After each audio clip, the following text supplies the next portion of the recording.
Bueno, darle la bienvenida a todos y a todas. Mi nombre es Diego Aguilar Monge, soy gestor de proyectos del Instituto Centroamericano de Administración Pública.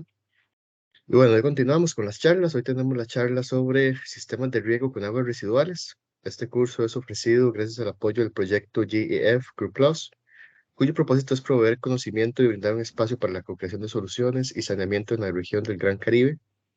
Este proyecto es financiado por el Fondo Mundial para el Medio Ambiente y complementado por el Banco Interamericano de Desarrollo y el Programa de Naciones Unidas para el Medio Ambiente en 18 países en la región del Gran Caribe. El GEF está siendo ejecutado en nombre del BID por la GIZ y la OEA. De igual manera, el ICAP es la institución especializada en la formación y capacitación de recursos humanos a nivel local, nacional y regional, por lo que es un placer para nosotros ser la institución encargada de facilitar este espacio de aprendizaje. Mi nombre es Leo Aguilar, como les decía, y hoy nos acompaña nuestro facilitador, nuestro especialista, don Julio Moscoso. Don Julio es ingeniero de la Universidad Nacional Agraria de La Molina y realizó sus estudios de posgrado en gestión ambiental en Israel. También ha realizado diversos entrenamientos en reuso de aguas en agricultura y agricultura en Filipinas, India, Israel, Kenia y Tailandia. Fue profesor de la UNALM durante 23 años y luego asesor regional en uso de aguas residuales del Centro Panamericano de Ingeniería Sanitaria y Ciencias del Ambiente, de la OPS durante 18 años. Y desde 2006 es consultor internacional independiente en aguas residuales para la OMS, OPS, la FAO, el Banco Mundial y otras organizaciones internacionales y nacionales, además de profesor visitante de la UNAM. Así que, don Sergio, bueno, en 2001 ha conformado el equipo de consultores para la elaboración de la fase intermedia del perfil del proyecto Chimbote Park 2, contratado por la cooperación alemana, a fin de desarrollar el componente de reuso de aguas residuales. Así que, don Julio, un gusto para nosotros tenerlo por acá. Y bueno, el tiempo es suyo para que nos pueda ilustrar. Muchas gracias. Muchas gracias, Diego. Muy buenos días a todos. Es un gusto estar con ustedes. Agradezco la invitación que me hacen para compartir con ustedes, bueno, la experiencia recogida en unos cuantos años, bastantes, en el tema de reuso de aguas residuales. Entonces, sé que el tiempo está corto, hay que parar antes de las 10, por lo tanto voy inmediatamente a compartir, voy a compartir con ustedes en pantalla para comenzar la exposición. A ver qué pasó aquí. Escritorio, ventana. Ojo. Acá creo que es. Opa. ¿Me están viendo, Diego? Hola. Sí, don Julio, ya la presentación se está compartiendo ya. Ya, okay, perfecto. Claro, claro, todo sí. Ahora sí, Sí, ¿cierto? ahora sí, perfecto, don Julio. Perfecto. Entonces, vamos a hablar un poco sobre este tema de reuso de aguas residuales. Vamos a ver primero un poco fundamentos y contextos de reuso a nivel global y latinoamericano. ¿Qué beneficios nos puede dar este sistema de reuso de las aguas residuales? Los cuidados que obviamente debemos de tener presente para hacer un reuso seguro. Un elemento paralelo al reuso es el tema del tratamiento de las aguas residuales. Es un requisito, ¿no?, para conseguir este reuso seguro que estamos hablando. Luego vamos a ver algunos requisitos o condiciones necesarias para que este reuso sea eficiente. Miren que estamos hablando de dos cosas, de eficiencia y de seguridad, ¿no? Entonces las dos cosas hay que tenerlas. Y por último voy a compartir, si alcanza el tiempo, porque tengo 2 horas exactas, algunas experiencias de reuso de Perú para que puedan tener como referencia, ¿de acuerdo? Comencemos entonces por el tema primero, fundamentos y contexto del reuso de las aguas residuales a nivel global y latinoamericano. Tenemos que retrasar un poco la historia, regresarnos al año 2000. Sabemos que entre el 2000 y 2015 tuvimos las metas del milenio, en donde el objetivo era pues reducir al 50% las personas que no tenían acceso al agua y saneamiento. Bueno, en el 2015 se logró pues que el 96% de la población tenga agua potable, un 86% en saneamiento, de esos 60% bajo la forma de sistema de alcantarillado y un 26% por otros sistemas. Pero lo he puesto en rojo lo siguiente, ¿no? Vean ustedes que el agua residual, o sea, el tratamiento del agua residual solamente llegó a un 37%, ¿no? Y si ven ustedes la imagen, la figura que tenemos hacia la derecha, vemos pues que conforme se incrementaba en la cobertura de agua y de lo que llamamos saneamiento, pues el tema del tratamiento de las aguas iba reduciéndose progresivamente hasta un 8% en el 2011.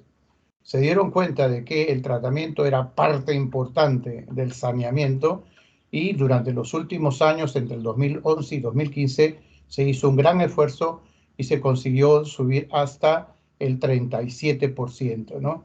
Fue un gran avance, por supuesto, del 8 al 37%, pero hablar de un 37% es muy bajo todavía, ¿no? En cobertura de tratamiento de aguas residuales. Además, que si discriminamos dentro de ese 37%, solo el 15% tenía un tratamiento secundario que es más o menos seguro. Entonces, en el tema de tratamiento de las aguas no se avanzó realmente en las metas del milenio, ¿no? Aquí tienen un poco la situación que hay con respecto al tratamiento de las aguas residuales, las líneas que están, las barras que están en verde, y pues encontramos que definitivamente en general en América Latina y el Caribe tenemos pues una cobertura de tratamiento de aguas residuales muy baja. Tal vez solamente se puede rescatar el caso de Chile, ¿no? Un poco, pero los demás países están por debajo del 50% y no quiero mencionar algunos que ustedes lo ven ahí que no tienen nada de tratamiento de aguas residuales. Entonces, esa situación es realmente una preocupación muy grande. Y es que hay que hablar, cuando hablamos del reuso de las aguas residuales, hay que distinguir lo que es el reuso directo. Nosotros llamamos reuso directo cuando el agua residual cruda se trata o no se trata y se lleva directamente a un reuso. Eso es lo que se visualiza normalmente cuando hablamos del reuso de las aguas residuales. Pero realmente este reuso directo es la punta del iceberg, ¿no? Porque lo que no se ve, y es la mayor parte del iceberg, es el reuso indirecto, aquel en donde las aguas residuales son vertidas a los cuerpos de agua receptores, ¿no? Y luego estos cuerpos receptores se utilizan para captar agua para consumo humano, para riego agrícola o para cualquier otra actividad. Entonces, esto es grave porque si no hay un tratamiento de aguas residuales, estos cuerpos de agua van a estar contaminados y vamos a tener, obviamente, un abastecimiento de agua en malas condiciones. Y como les decía, esto no se ve normalmente, eso es lo que está por debajo del agua en el iceberg, ¿no? Hay que poner especial atención en ese asunto. Y como muestra, basta un botón. Este es el caso de San Pedro de Sula, Honduras. Me disculpan los amigos de Honduras.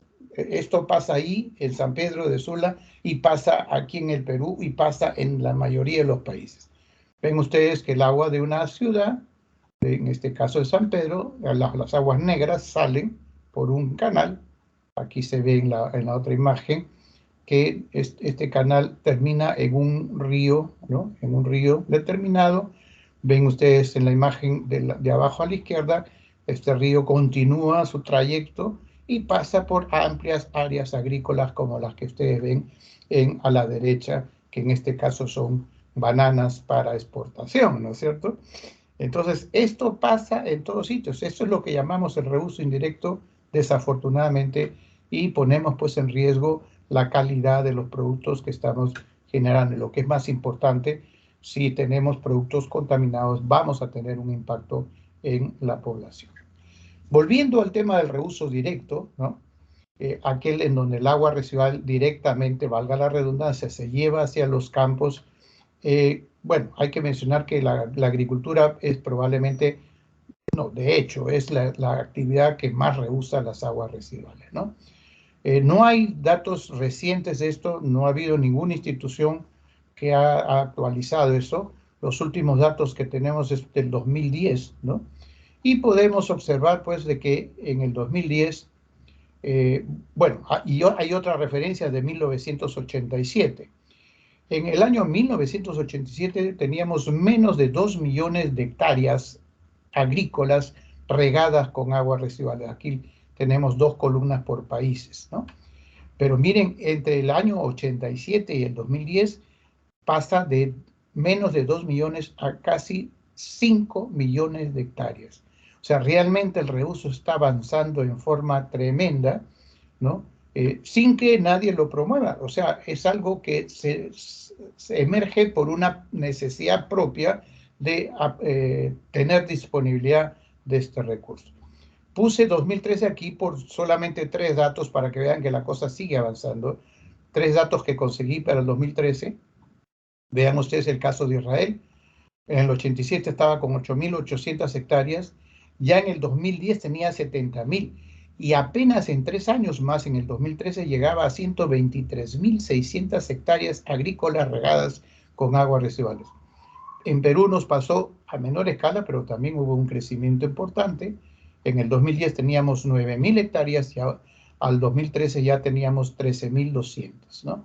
Lo propio pasó con Bolivia, que en el 87 tenía 1.200, en el 2010 3.000, y sabemos que en el 2013 tenía 7.000. Entonces, definitivamente, pues, el reuso directo de las aguas residuales está avanzando en forma muy importante en el mundo y también en el continente americano, ¿no? Ahora, cuando hablamos de reuso indirecto, ¿no? También se ha mencionado, algunos autores mencionan que hay más de 20 millones de hectáreas regadas con aguas residuales crudas o diluidas. Cuando decimos diluidas es porque han llegado a un río y luego utilizado ese recurso. Eso representa el 10% de las áreas irrigadas. O sea que realmente no es poca cosa y es una preocupación porque por lo general las aguas residuales crudas que son diluidas en los cuerpos de agua, en los ríos sobre todo, pues mantienen algunos niveles de toxicidad, sobre todo especialmente en lo que es patógenos y que afecta a la salud pública, ¿no?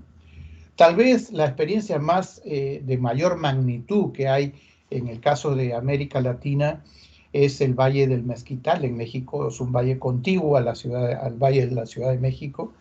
Bueno, este Valle Mezquital recibe todas las aguas residuales de la Ciudad de México y hasta lo último tenemos referencia que estamos hablando de 90 metros cúbicos por segundo. Ahí tienen ustedes una imagen arriba a la izquierda, que prácticamente es un río lo que está saliendo de la Ciudad de México. Hay todo un sistema de irrigación, incluyendo represas para poder manejar estas aguas en la agricultura, 1.825 kilómetros de canales, ¿no? Y 1.660 millones de metros cúbicos al año que se utilizan. Pues realmente esto es una cosa de magnitud tremenda. Son 85.000 hectáreas agrícolas trabajadas por 45.000 familias. Entonces vemos pues que el reuso no es una cosa que por ahí apareció, que unos cuantos están usando, sino ya es realmente una actividad muy importante como el caso del Valle del Mezquital. Hay una estimación para el 2020 que este valle, solamente este valle, produce 144 millones de dólares en productos agrícolas, todos regados con las aguas residuales de la Ciudad de México.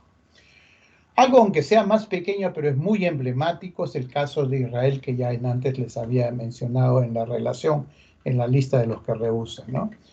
Aquí tenemos pues que con una población de casi 8 millones de habitantes y con toda la actividad que se realiza en este país, pues ellos han calculado que necesitan 75 metros cúbicos por segundo de agua para todas sus actividades, tanto de consumo humano, para agrícola, para industria, etcétera, etcétera.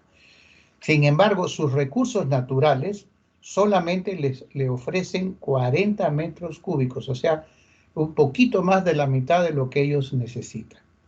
Por lo tanto, ellos se han visto en la necesidad de rehusar las aguas residuales, que ahora les está aportando 15 metros cúbicos más, un 20% de la demanda. Ya el resto, la única opción que tienen es desalinizar el agua y producir estos 20 metros cúbicos que falta para completar la demanda de agua que tienen. Por esa razón, pues el 82% de los desagües generados y el 87% de los desagües tratados se reusan actualmente en Israel. Hay más de 300 proyectos de irrigación que abarcan, como ya dijimos antes, 23.000 hectáreas agrícolas, ¿no? Un detalle que es muy importante y característico de Israel, que es algo que estamos promoviendo en América Latina, es la posibilidad de almacenar estas aguas residuales en grandes reservorios para ser utilizado en la época de estiaje. Porque por supuesto hay sitios donde se necesita el agua todo el año porque son zonas con una limitación de recursos importante, pero hay otras donde hay lluvias, entonces tienen una parte del año con un abastecimiento natural de agua, pero les falta en la época seca, en la estación seca. Entonces lo que hace Israel es guardar el agua residual para usarla en la época de estiaje, ¿no? Otro caso que también merece mencionar es el caso de Mendoza, en Argentina. Es un caso que nosotros lo llamamos incluso modelo. Aquí Aguas de Mendoza, que es la empresa de agua y saneamiento de la ciudad de Mendoza, dio a concesión a una empresa privada llamada Unión Transitoria de Empresas, UTE, el agua para que sea tratada, todo el agua de la ciudad. Y estas aguas ya tratadas pasan a lo que llaman ellos acres o áreas de cultivo restringidos especiales, ¿no? Aquí ellos han permitido con estas aguas que son tratadas en la ciudad de Mendoza desarrollar 21.428 hectáreas de hortalizas, frutas como los melones, viñedos. Aquí tienen ustedes una imagen arriba a la izquierda con 460 hectáreas de vid para vinificación, y los vinos de Mendoza son muy famosos, ¿no? Por lo menos yo lo prefiero. Hay también producción de árboles, ¿no? Frutales, pastos y bosques. Aquí en árboles, por ejemplo, hay 200 hectáreas de álamos que es propiedad de una empresa de muebles. Y aquí no esperan 20 años hasta que crezca el árbol, sino a los 5 años están talando árboles jóvenes y con eso hacen lo que se llama madera prensada para construir muebles, ¿no? O aquí tienen otro caso de un campo de 120 hectáreas de alcachofas, que yo he sido testigo, esas alcachofas se procesan, se enlatan y se exportan a Europa. Entonces, con lo que quiero decirles, bueno, acá en esta imagen pueden ver, tienen aquí la planta de tratamiento de lagunas, es la planta de lagunas más grande de América Latina, tiene casi 300 hectáreas, y de aquí sale el agua para poder hacer la irrigación de estas casi 22.000 hectáreas agrícolas que se desarrollan aquí. Entonces vemos pues que no es una actividad para agricultores de segunda categoría, que pobrecitos no tienen agua y por lo tanto no les queda más remedio. Se trata de empresas comercialmente importantes, como el tema de la vinificación, como el tema de la producción de alcachofas para exportación. No he puesto acá, pero hay ajos incluso también que se procesan y se exportan. Entonces vemos pues que es una actividad importante, comercial, rentable, que se usa en muchos sitios, como en el caso de Mendoza, Argentina. Pero de esos objetivos, de las metas del milenio, pasamos a algo que es mucho más, diría yo, pensado, que son los objetivos del desarrollo sostenible. Y digo mejor pensado porque no es como en las metas del milenio en que solamente hablábamos de cobertura de agua potable y de saneamiento. Aquí, si bien es cierto, sigue habiendo como objetivo un acceso universal al agua potable y al saneamiento. O sea, se espera que al 2030 tengamos cubierta toda la gente en el mundo, ¿no? Pero además de este objetivo de cobertura, ya se involucran otros elementos que son importantes, como la reducción de la contaminación, y esto está vinculado al tratamiento de las aguas residuales, una gestión integrada de los recursos hídricos, o sea, no mirar solo lo que me toca a mí como empresa de saneamiento para poder usar el agua, sino una visión completa de la cuenca, la utilización eficiente del agua, y dentro de lo cual el reuso es importante, y también, por último, la protección de los ecosistemas. Entonces, vemos pues que acá hay 6 subobjetivos, ¿no? Uno específicamente es el 6.3, calidad de agua y aguas residuales. Entonces vemos ya cómo involucramos el tema del saneamiento con el tema del manejo eficiente de los recursos hídricos, ¿no? Y lo que está vigente, pero desde menor tiempo, es el tema de la economía circular, ¿no? Por eso es que el informe de Naciones Unidas para el Desarrollo del Agua en el Mundo, del 2017, menciona esto que es muy importante. En el mundo en el que la demanda de agua potable crece continuamente y donde los limitados recursos hídricos se ven cada vez más estresados por la sobreextracción, la contaminación y el cambio climático, desaprovechar las oportunidades que surgen de una mejor gestión de las aguas residuales es impensable en el contexto de una economía circular, ¿no? Entonces, vamos a mirar esto justamente, qué beneficios nos da esta economía circular. Entonces entramos al tema 2 sobre los beneficios que puede traer un sistema rentable de aguas residuales. Y seguimos con el concepto de la economía circular, pero aquí he puesto dos imágenes para poder hacer la diferencia. Tradicionalmente, nosotros los colegas ingenieros hemos visto el tema de las aguas residuales con un enfoque de economía lineal, en donde tenemos pues un agua residual que genera la ciudad, que debe ser tratada en una planta de tratamiento de aguas residuales para que luego el agua pueda ser nuevamente descargado a un ambiente natural, para que los lodos puedan disponerse seguramente en un relleno sanitario y todos los gases que emanan, incluyendo metano y otras cosas, pues sencillamente se liberan al ambiente y sabemos lo que está pasando con estos gases de efecto invernadero en el calentamiento global. Entonces, tenemos que dejar esta economía lineal y pasar hacia a un enfoque de economía circular, en donde el agua residual que seguirán generando las ciudades pasan ya no a una planta de tratamiento de aguas residuales, sino a una planta de recuperación de recursos. Es una visión totalmente diferente. Aquí tenemos la posibilidad de reaprovechar nuevamente el agua.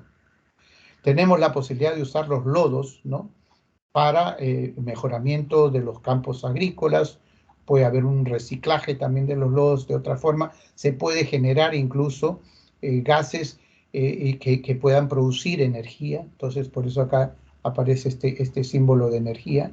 Y los nutrientes que tienen estas aguas residuales, estamos poniendo solamente el caso de fósforo acá, pero es nitrógeno, fósforo, yo diría que nitrógeno sobre todo, para abastecer a la agricultura en un momento como ahora, en que es tan difícil, el problema de los fertilizantes químicos se ha vuelto un problema muy serio. Han subido de precios en el mercado internacional y están afectando tremendamente la productividad agrícola en los diferentes países, especialmente en los países en vías de desarrollo como los nuestros. Entonces, ven ustedes que el agua residual se convierte en un recurso valioso del que pueden extraerse agua, energía, nutrientes, para ayudar a satisfacer la demanda pues, de estos requerimientos, ¿no? Entonces, vemos pues que las plantas de tratamiento de aguas residuales que se convierten, como habíamos dicho antes, en plantas de recuperación de recursos, tienen varias opciones. Por ejemplo, pueden vender el agua tratada para reutilizarse en la industria y potencialmente cubrir todos los costos de operación y mantenimiento de las plantas de tratamiento. Son los casos de San Luis de Potosí en México, Durban en Sudáfrica, Aqueopolo en Brasil. Entonces tenemos pues varias experiencias realmente importantes. También pueden generar energía, ¿no? Ya dijimos pues que con un proceso de biodigestión de lodo se puede generar metano. Entonces y el metano se convierte pues en energía eléctrica. Pueden generar energía para venderla o por lo menos para el autoconsumo, porque muchas veces las plantas tienen necesidad de energía para mover sus equipos, ¿no? Entonces, de esa manera ahorramos los costos de energía. Casos también hay varios: Atotonilco de México, Santiago en Chile, Edmund y Redwood en Estados Unidos, ¿no? Otra opción es deshacerse de los biosólidos sin costo, porque siempre se ha dicho pues que el biosólido hay que llevarlo a un relleno sanitario. En varios países las normas dicen eso. En el Perú fue así hasta hace poco en que se cambió esa norma. Tenemos el caso precisamente de Cusco en Perú, en donde se está usando esos biosólidos para producir energía y usarlo también en la agricultura. O el caso de Brasilia en Brasil, ¿no? Vender el fósforo, yo diría nitrógeno y fósforo, recuperarlos como fertilizantes. Hay el caso de Chicago en Estados Unidos. Y por último, cubrir completamente los costos de capital y operación del tratamiento de las aguas residuales. Aquí tenemos otro caso peruano, el caso de la minera Cerro Verde, que toma todo el agua cruda, el agua residual cruda, la trata en una planta que ellos mismos han puesto y la utilizan luego el agua. De esta manera, la ciudad de Arequipa, que es de donde provienen todas las aguas residuales, pues no tienen que pagar por el tratamiento de las aguas residuales. Entonces, vemos pues que una de las mayores ventajas de adoptar los principios de una economía circular en el procesamiento del agua residual es que la recuperación y reciclaje del recurso podría transformar el saneamiento de ser un servicio costoso a ser un sistema autosostenible que añade valor. Seguramente que en sus países no es diferente que Perú. El gran problema de las empresas de agua aquí es darle una buena operación y mantenimiento a las plantas de tratamiento, y la mayoría funcionan mal. Entonces, aquí tenemos una oportunidad para cambiar, ¿no?, ese servicio costoso, a veces insostenible, en un sistema autosostenible, porque ya podemos comercializar, digamos, los subproductos que estamos generando, ¿no? Muy rápidamente es el caso de Luis de Potosí, que ya les mencioné en México, ¿no? Aquí tienen la planta de tratamiento, 450 litros por segundo van hacia la central hidroeléctrica que usa esa agua, y eso genera energía que abastece la misma planta para trabajar, operar los equipos. Eso incluso a la empresa le da la posibilidad de que los otros 600 litros por segundo lo puedan entregar incluso gratis a el riego de 500 hectáreas que hay cerca de la planta de tratamiento. Entonces ven cómo se integra todo el concepto. Salimos de ese concepto clásico de saneamiento excluyente a una integración en el tema de generación de energía, en el tema de reuso en la agricultura, ¿no? El caso de Driftwood, ¿no? Aquí tenemos también la planta de tratamiento, aquí generan lodos, estos lodos van a una planta de codigestión y producción de fertilizantes, y les devuelven electricidad también para que funcione la planta, ¿no? Entonces, no quiero seguir hablando de otros casos porque no tenemos mucho tiempo, pero para lograr esto, ¿no?, el enfoque de economía circular, es necesario un proceso de cambio, ¿no?, de pasar de esa economía lineal a esa economía circular. Y para eso el Banco Mundial está planteando 4 acciones fundamentales. La primera acción es planificar el agua residual a nivel de cuenca, o sea, mirarla en el contexto con todos los recursos, con todas las ofertas y con todas las demandas, ¿no?, de agua. En segundo término dice pasar de las plantas de tratamiento de aguas residuales a instalaciones para la recuperación de recursos. Eso es lo que decíamos antes, ¿no? Hay que mirarlo de otra manera, la planta de tratamiento. En tercer lugar, hay que aplicar modelos financieros y de negocios innovadores, porque claro, en la mayoría de los casos no hay experiencia para hacer esto, entonces, y hay que invitar al sector privado a que participe en esto como negocios, porque puede ser realmente un negocio, ¿no? Pero esto no va a funcionar si no hay una cuarta acción de promover las políticas, instituciones y regulaciones necesarias. Eso es tal vez lo que más trabajo nos está costando.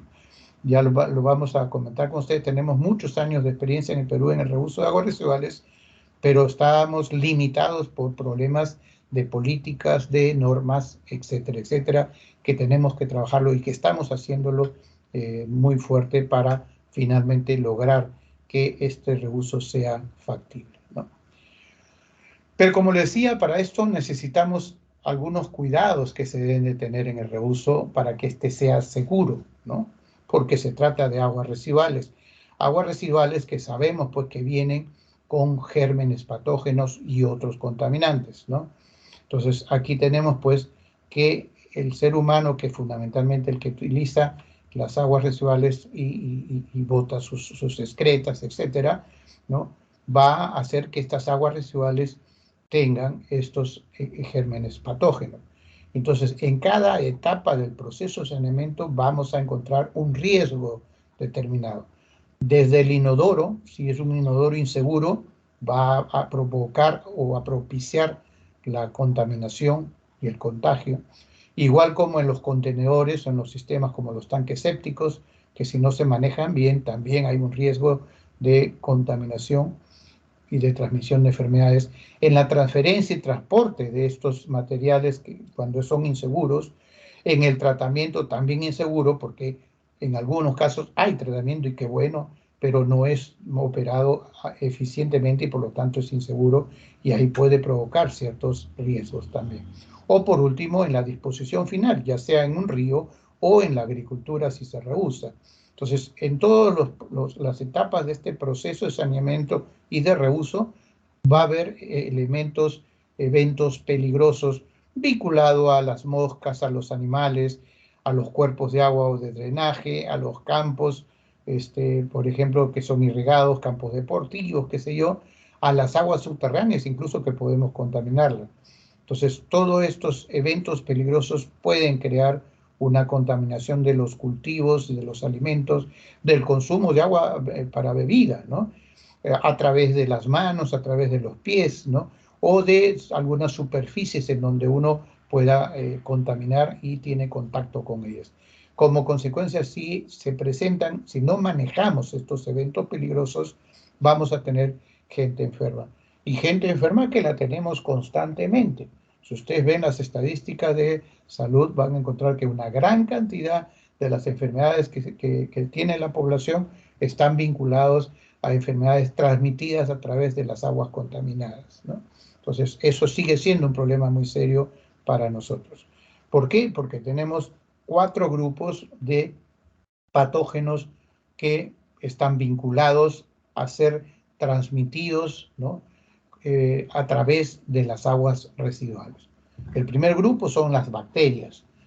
Hay muchas, pero solamente estoy aquí mencionando algunas cuantas, como Campylobacter, Escherichia coli, no la Escherichia coli que usamos en los análisis para ver la calidad y que es, digamos, un representante de todos los patógenos, sino estamos hablando en este caso de una Escherichia coli que sí es una bacteria o una cepa que produce enfermedad, ¿no? La salmonela famosa, sobre todo la tifi, que provoca la fiebre tifoidea, el vibrio cólera, que por mucho tiempo no existía en América Latina, pero que ahora es un problema, por ejemplo, lo sigue siendo en Haití, tenemos problemas muy serios con vibrio cólera, ¿no? Tenemos el grupo de los virus, aquellos que generan la hepatitis A y D, poliovirus, que es una enfermedad que se controló, pero que puede volver a aparecer si no se protege adecuadamente, rotavirus, astrovirus, ecovirus, que producen gastroenteritis, fiebre, meningitis, etcétera, etcétera, ¿no? Son el grupo de virus que están vinculados a su transmisión a través de las aguas residuales. El grupo de los parásitos es sumamente importante y a veces son los que menos importancia le damos. ¿Por qué? Porque de alguna manera hemos aprendido a convivir con la parasitosis, ¿no? Aquí tenemos el ancilostoma, el Ascaris lumbricoides, el Zicostoma, el Diliobotrium, ¿no? Cada uno son parásitos helmintos que generan enfermedades que parasitan a los seres humanos. Y recalco en negritas el Ascaris lumbricoides o la lombriz intestinal, porque realmente esta es la que ocupa el primer puesto. Se ha difundido en todo el mundo y antes se pensaba que solamente parásitos eran en zonas tropicales, pero eso no es cierto. Estamos encontrando esta lombriz intestinal en países de climas fríos, como es el caso de Bolivia o en el caso de Perú en la sierra, en los Andes, ¿no? Entonces, no es solamente de zonas tropicales, sino ahora se está difundiendo a todos sitios y creemos que es el principal problema que tenemos de salud pública vinculado a las excretas y en este caso a las aguas residuales. Y por último, un grupo relativamente nuevo, tiene unas cuantas décadas en donde se han ido identificando que son parásitos, pero de tipo protozoos, o sea, son unicelulares, no son como las tenias, en el caso anterior, que son, pues, lo vemos nosotros, son como culebras, ¿no? Como serpiente grande. Aquí son unicelulares, son muy pequeños, ¿no? Y por lo tanto no eran fácilmente detectables hasta hace pocas décadas, ¿no? Tenemos el Cryptosporidium, Balantidium, perdón, el Cyclospora entamoeba histolítica y la Giardia intestinales. Aquí también en negro pongo la Giardia porque es de este grupo tal vez la que se ha difundido más en nuestros países, ¿no? Hay otras que están más limitadas en ciertos lugares, ¿no? Entonces vemos que hay 4 grupos, ¿no?, de gérmenes patógenos que pueden estar en las aguas residuales y que pueden generar problemas de salud pública. Sin embargo, hay que tener presente de que no porque en un agua encontramos un germen patógeno, de hecho ya la persona se va a enfermar. Tiene que haber un proceso. Primero, que estos gérmenes patógenos puedan mantenerse en el ambiente, ¿no? Porque si se mueren apenas salen del tracto digestivo con las excretas, pues no hay mucho problema. Entonces, aquellos que se permanecen más tiempo en el ambiente son los que nos debe preocupar más. Algunos tienen periodo de latencia o desarrollo, especialmente los quistes.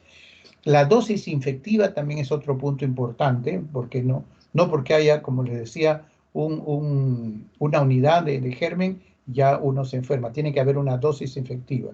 Y por último, obviamente, la inmunidad del huésped. Esto lo estamos manejando, lo entendemos cada día más con este tema del COVID, ¿no? O sea, las personas que están inmunizadas tienen más probabilidades de vencer esos gérmenes que ingresan en su cuerpo y no generar la enfermedad, ¿no? Respecto a la persistencia en el medio ambiente, aquí tienen ustedes un cuadrito que es muy interesante, en donde vemos pues que mientras que hay algunos que a los pocos días que salen del tracto digestivo mueren, como es el caso del Campylobacter, hay otros, me pongo en el último, como el Ascaris lumbricoides, que ya le dije que era un serio problema para nosotros, puede durar hasta 12 meses fuera del tracto digestivo, en el ambiente, ya sea en el agua, en el suelo o en los productos agrícolas, ¿no?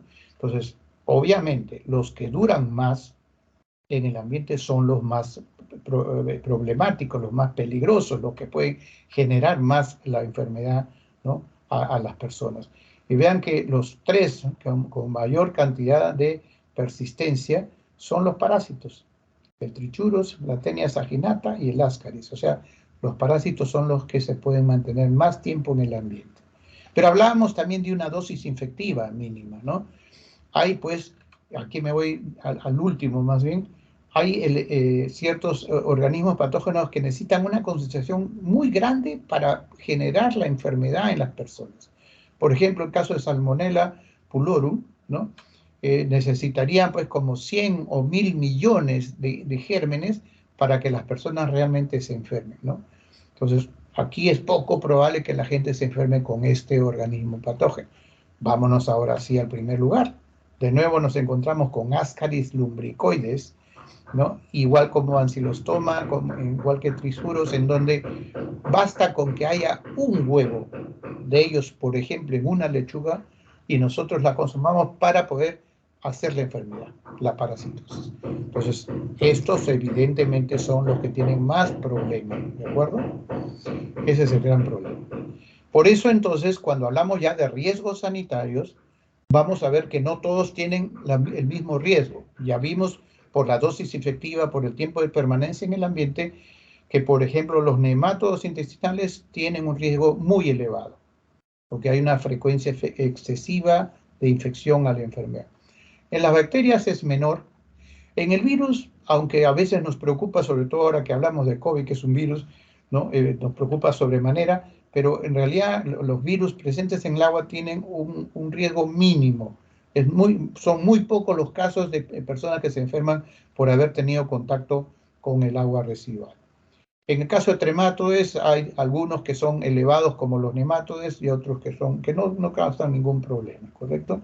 Entonces nos tenemos que quedar sobre todo con estos primeros, que son los nemátodes intestinales, ¿no?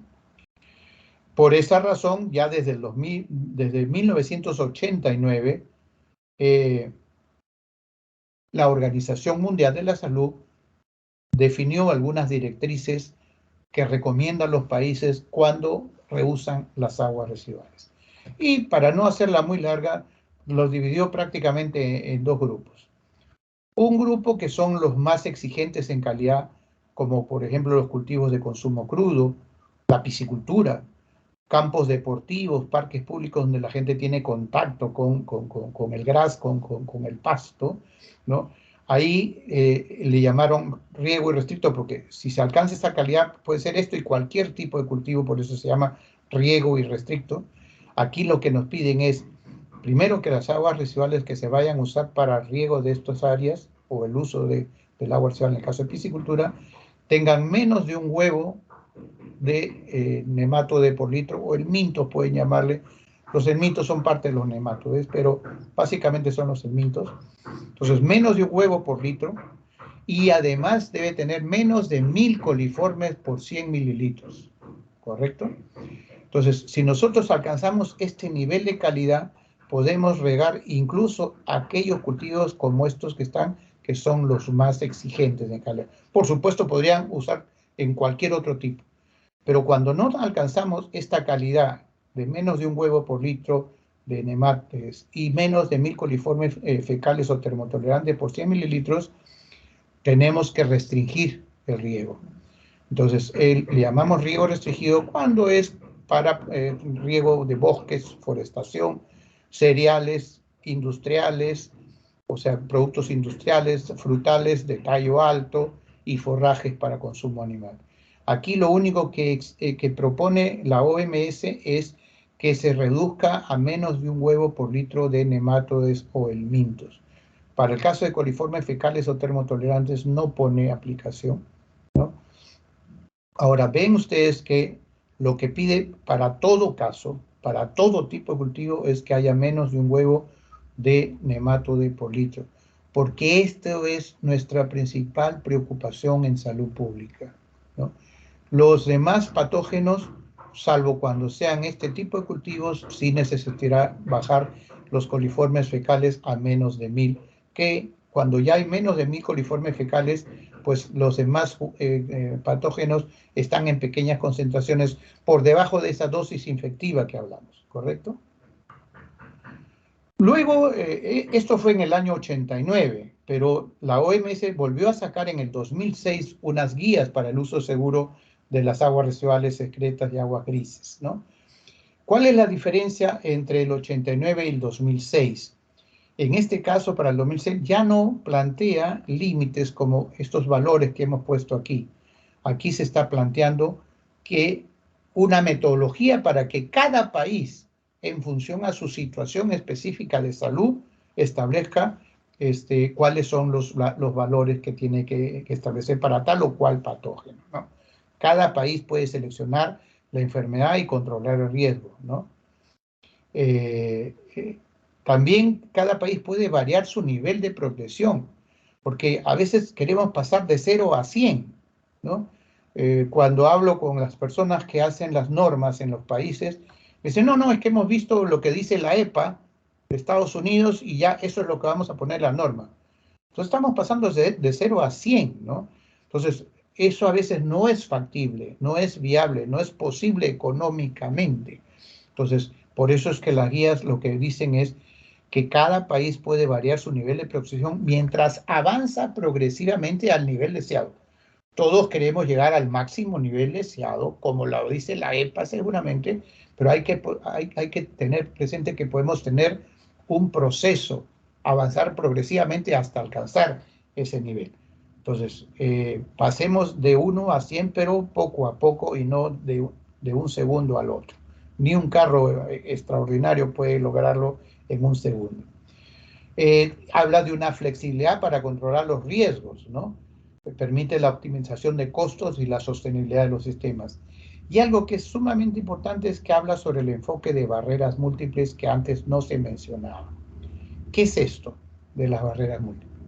Tradicionalmente se ha pensado que el tratamiento de las aguas residuales es la barrera que tenemos que poner y no hay otra más. Y tal vez sea la más importante, no hay duda. Pero hay otras barreras que en el camino podemos hacer uso de ellas para reducir los riesgos de contaminación de los productos o de que las personas se nos enfermen. Por ejemplo, ya a nivel del reuso en agricultura, puede haber prácticas seguras de riego, ¿no? En vez de que los agricultores usen las manos sin ninguna protección, los pies. En mi país hay muchos agricultores que siguen trabajando descalzos en el campo. Entonces, botas y guantes, qué sé yo, son prácticas más seguras de riego. En el caso ya de la comercialización de estos productos, prácticas higiénicas de manejo, o sea, no estar manipulando demasiado los productos para evitar su contaminación. En el caso ya del personal de cocina, el pelado, el lavado de los alimentos reduce significativamente el riesgo de que el producto que se consume sea contaminado, ¿no? Y a nivel de los consumidores una concientización y demanda de productos seguros, o sea, saber de dónde se está trabajando bien para poder utilizar. Un ejemplo les pongo aquí, nosotros cuando comenzamos a trabajar con algunos agricultores donde mejorábamos la calidad del agua de riego, pues luego los supermercados los buscaban a ellos porque sabían que tenían productos más seguros que los otros que no estaban trabajando de la misma manera. Entonces son pues una serie de barreras múltiples que se pueden usar para reducir los riesgos de contaminación y de que la gente se enferme, ¿no? Ahora, evidentemente, pues no es igual el requerimiento de calidad para todos los cultivos, ¿no? Hay evidentemente cultivos más exigentes en calidad. No es igual regar una lechuga que regar un bosque, ¿no? Entonces, por eso va a depender del tipo de cultivos en donde se reusen las aguas residuales. Como acabamos de mencionar, las hortalizas de consumo crudos son las que requieren más calidad. Menos calidad un poco las que se consumen en forma cocida, los forrajes menos, los frutales de tallo alto menos, los cultivos industriales, fibras y semillas menos, y tal vez los que requieren menos calidad son la producción forestal o el riego de bosques, ¿no? Entonces, cuando hablamos de reuso tenemos que tener presente esto. Si yo todo el agua residual de una planta de tratamiento la voy a usar para desarrollar un bosque, que se está haciendo ya, hay ejemplos muy buenos, pues no voy a necesitar tanta exigencia de calidad como si hubiera querido regar hortalizas de consumo crudo. ¿De acuerdo? Eso que quede muy claro.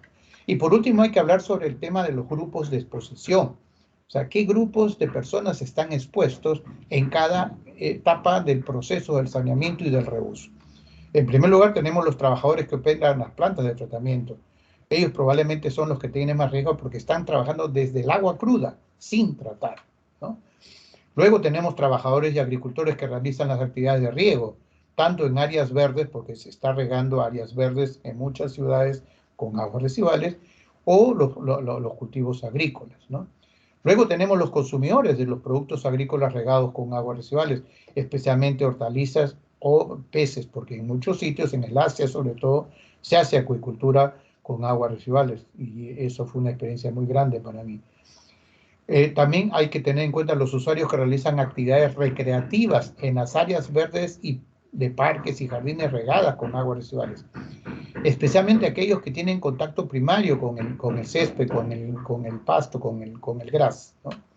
Y por último, también hay que tener presente las poblaciones de las áreas urbanas circundantes a las zonas de tratamiento y reuso de aguas residuales. Primero, para que no entren libremente la gente a esa zona, hay que protegerlos.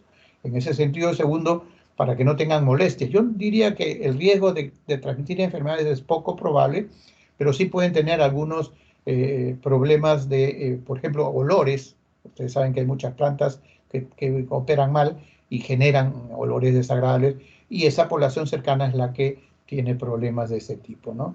Entonces, ellos también hay que tenerlos presentes para poder definir y manejar los riesgos que tenemos en el proceso. Por esa razón, estas directrices del 2006, perdón, ¿no?, que son pues 4 libros grandazos, que algunos dicen es un mamotreto, tienen 1200 páginas, pues fue difícil que los países la adoptaran y lo incorporaran a su normatividad. Entonces, lo que ha hecho la Organización Mundial de la Salud es pasar a una situación, yo diría, aterrizar esas guías a través de lo que llamamos los planes de seguridad en saneamiento. Entonces, estos planes de seguridad en saneamiento tienen 6 módulos, ¿no? Eso lo podemos usar. Ya a través de la OPS hemos estado haciendo capacitación. De repente alguno de ustedes ha estado presente en esos cursos de capacitación. Un módulo 1 que prepara los planes de seguridad, un módulo 2 que describe el sistema de saneamiento, hay que conocer bien cuál es el sistema para poder identificar, como dice en el módulo 3, los eventos peligrosos, evaluar las medidas de control que existen y cuáles son los riesgos de exposición. Luego viene un módulo 4 que es el desarrollo e implementación de un plan de mejora incremental. O sea, si ya hay medidas de control, hay que ver si son suficientes, si son efectivas y mejorar eso. Entonces a eso le llaman plan de mejora incremental, o sea, un mejor plan para manejar los riesgos que obviamente el uso de las aguas residuales o el tratamiento de las aguas residuales va a tener.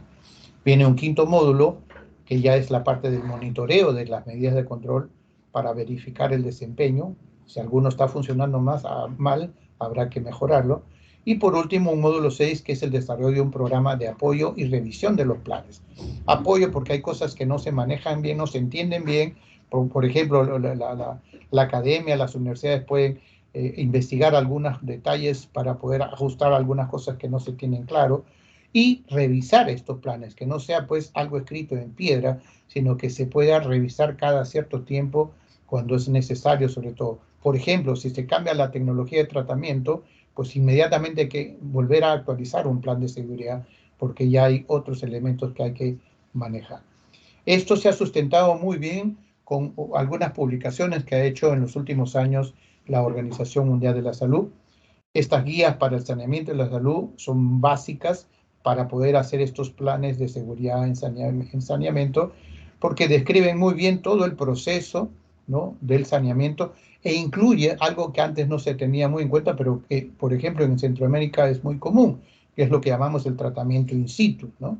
Entonces, ahora ya esta línea de proceso de saneamiento se ha incorporado en esta publicación y eso ha permitido incorporarlo también a los planes de seguridad en saneamiento, ¿no? Otra publicación sumamente importante es esta, también de la OMS, Clima, Saneamiento y Salud, que lo que nos está permitiendo es ver un poco, proyectarnos un poco qué va a pasar con el cambio climático, cómo va a afectar el saneamiento y por lo tanto la salud. Entonces hay que identificar en cada caso, en cada país. Ustedes tienen, por ejemplo, el tema de los huracanes, que cada día son más complicados. Entonces todos esos elementos, tanto por exceso de agua, ¿no?, como por falta de agua, porque la sequía también es un problema y afecta el saneamiento, hay que tenerlos en cuenta para que estos planes de seguridad en saneamiento puedan manejarse mejor. Y por último, hay una publicación de un elemento que está teniendo mucha vigencia en los últimos tiempos, y es el tema de la resistencia a los antimicrobianos. Aquí tenemos que ver que hay muchos problemas que están generando una resistencia de los antimicrobianos por un uso indiscriminado de los antibióticos, y no solamente en las personas, en los hospitales, sino, por ejemplo, en la producción agrícola, en la producción pecuaria, sobre todo en la pecuaria, la crianza de animales, hay una cantidad de antibióticos que se usa y todo eso se descarga a los ambientes naturales. Entonces esto está generando que los organismos que viven en los ambientes naturales también se vuelvan más resistentes y cuando haya un problema de salud sea difícil, ¿no? Por ejemplo, tenemos casos como la tuberculosis, que antes, si bien era un tratamiento largo, era seguro curar a todas las personas con una cantidad de antibióticos que ya está establecido y que luego de unos meses se podía resolver el problema de la enfermedad. Ahora pues hay unas cepas resistentes a los antibióticos que no están permitiendo curar a estas personas, ¿no? Entonces este tema de la resistencia a los antimicrobianos también la estamos incorporando en los planes de seguridad en saneamiento. Pasemos ahora al tema 4, el tratamiento de las aguas residuales, que es la primera barrera definitivamente para poder evitar problemas de riesgos para la salud, ¿no? Riesgos de contaminación. Entonces, si queremos reusar en forma segura, definitivamente tenemos que hacer un buen tratamiento, ¿no? Pero aquí también hay que entender algunos conceptos que tradicionalmente los hemos manejado mal, ¿no? Si ustedes ven, la mayoría de las plantas de tratamiento se han diseñado, se han dimensionado, principalmente para remover materia orgánica, que cuando se descarga en el ambiente natural crea un déficit de oxígeno, que puede incluso ser pasajero dependiendo del cuerpo receptor. Entonces, Oakley, por ejemplo, nos menciona que en orden de prioridad, el objetivo del tratamiento, ¿no?, debe ser, en primer lugar, remover los patógenos para proteger la salud pública. Después vendrían los nutrientes, si es que se va a descargar en un ambiente natural para no generar eutrofización. Y en tercer lugar, la materia orgánica que impacta, obviamente, porque va a consumir oxígeno en el momento de degradarse en un ambiente natural, entonces va a crear una zona pues no de buena calidad para las especies naturales, ¿no? Entonces, ese es el orden en que tendríamos que decir. Pero además, cuando hablamos de tratamiento para el reuso, lo importante es lo primero, remover patógenos para proteger a la población. Los nutrientes lo aprovechamos en la agricultura. La materia orgánica la aprovechamos en la agricultura. Entonces, ven que el segundo y el tercer elemento no es tan importante para nosotros, ¿no? Solamente el primero. Por eso aquí al lado derecho les he puesto, ¿no?, que hay que tener muy claro cuáles son los objetivos del tratamiento de las aguas residuales. Es muy diferente si esas aguas se van a verter a un cuerpo natural o si se van a reusar, por ejemplo, en agricultura. Entonces, cuando se va a reusar en agricultura, lo que nos importa es remover bacterias, virus, parásitos, patógenos. Materia orgánica y nutrientes no la queremos remover porque la queremos aprovechar como fertilizantes en la agricultura. Y lo que se ha desarrollado más a nivel mundial son las tecnologías para remover materia orgánica y nutrientes. Es lo que usan muchos países, sobre todo los países industrializados, en donde lo único que hacen es tratar y volverlo al río, ¿no? Entonces, evidentemente, en ese caso es válido trabajar con este tipo de tecnologías que nos permiten remover materia orgánica y nutrientes. Pero repito, si vamos a usar las aguas residuales en la agricultura, lo que buscamos es la forma de remover los gérmenes patógenos. Y en esta situación nos hemos dado cuenta durante muchos años, desde que hemos trabajado en el Centro Panamericano de Ingeniería Sanitaria y Ciencias del Ambiente, que las lagunas de estabilización siguen siendo la tecnología más confiable para remover patógenos. Claro, alguno me va a decir, no, pero uso desinfección. Bueno, aquí vamos a ver. Entonces, las lagunas de estabilización siguen siendo, y por suerte es la tecnología más difundida en toda América Latina. Además, pues que el costo de inversión, de operación y mantenimiento es más bajo que cualquier otra tecnología, ¿ok? Sabemos que hay muchos niveles de tratamiento, desde un tratamiento preliminar, primario, secundario, terciario o avanzado, le llaman algunos casos. La desinfección, que se está poniendo muy vigente cuando la tecnología que utilizamos no permite remover los patógenos, hay que aplicar desinfección. Entonces, hay procesos pues físico-químicos, hay procesos ya biológicos, que son aeróbicos, anaeróbicos, o sistemas naturales como los humedales, las propias lagunas de estabilización, el uso de plantas acuáticas, etcétera, etcétera. O sea, tenemos toda una gama de tecnologías de tratamiento, pero tenemos que saber cuál usar para cumplir con los objetivos. Ya les decía yo antes de que la tecnología más usada en América Latina, este es un trabajo que hizo la Universidad Autónoma de México, vemos pues que para América Latina lagunas de estabilización es la mayor cantidad, le siguen los lodos activados y los reactores anaeróbicos de flujo ascendente. Después ya vienen todos los demás, ¿no? Pero entonces nos vamos a quedar con que las lagunas son las más importantes y le siguen los lodos activados, ¿no? Aquí tenemos un esquema de los lodos activados típico, ¿no? En donde las aguas residuales entran a un pretratamiento, hay una sedimentación primaria, un reactor biológico, una sedimentación secundaria, necesitan pues o una filtración para remover patógenos y una desinfección para remover el germen patógeno. Pero paralelamente a esto tenemos pues el problema de que hay que manejar los lodos, desde un espesamiento, digestión, desaguado, disposición final, etcétera, ¿no? ¿Qué pasa con las lagunas? Las lagunas son procesos naturales en donde hay una especie de simbiosis entre las bacterias y las algas, ¿no? Las algas producen oxígeno que usan las bacterias para degradar la materia orgánica y darle los nutrientes que necesitan las algas para seguir creciendo. O sea, es el proceso natural más eficiente que hemos podido encontrar. Y eso pasa en la naturaleza, en cualquier cuerpo natural de agua, ¿no? Cuando cae materia orgánica ocurre esto.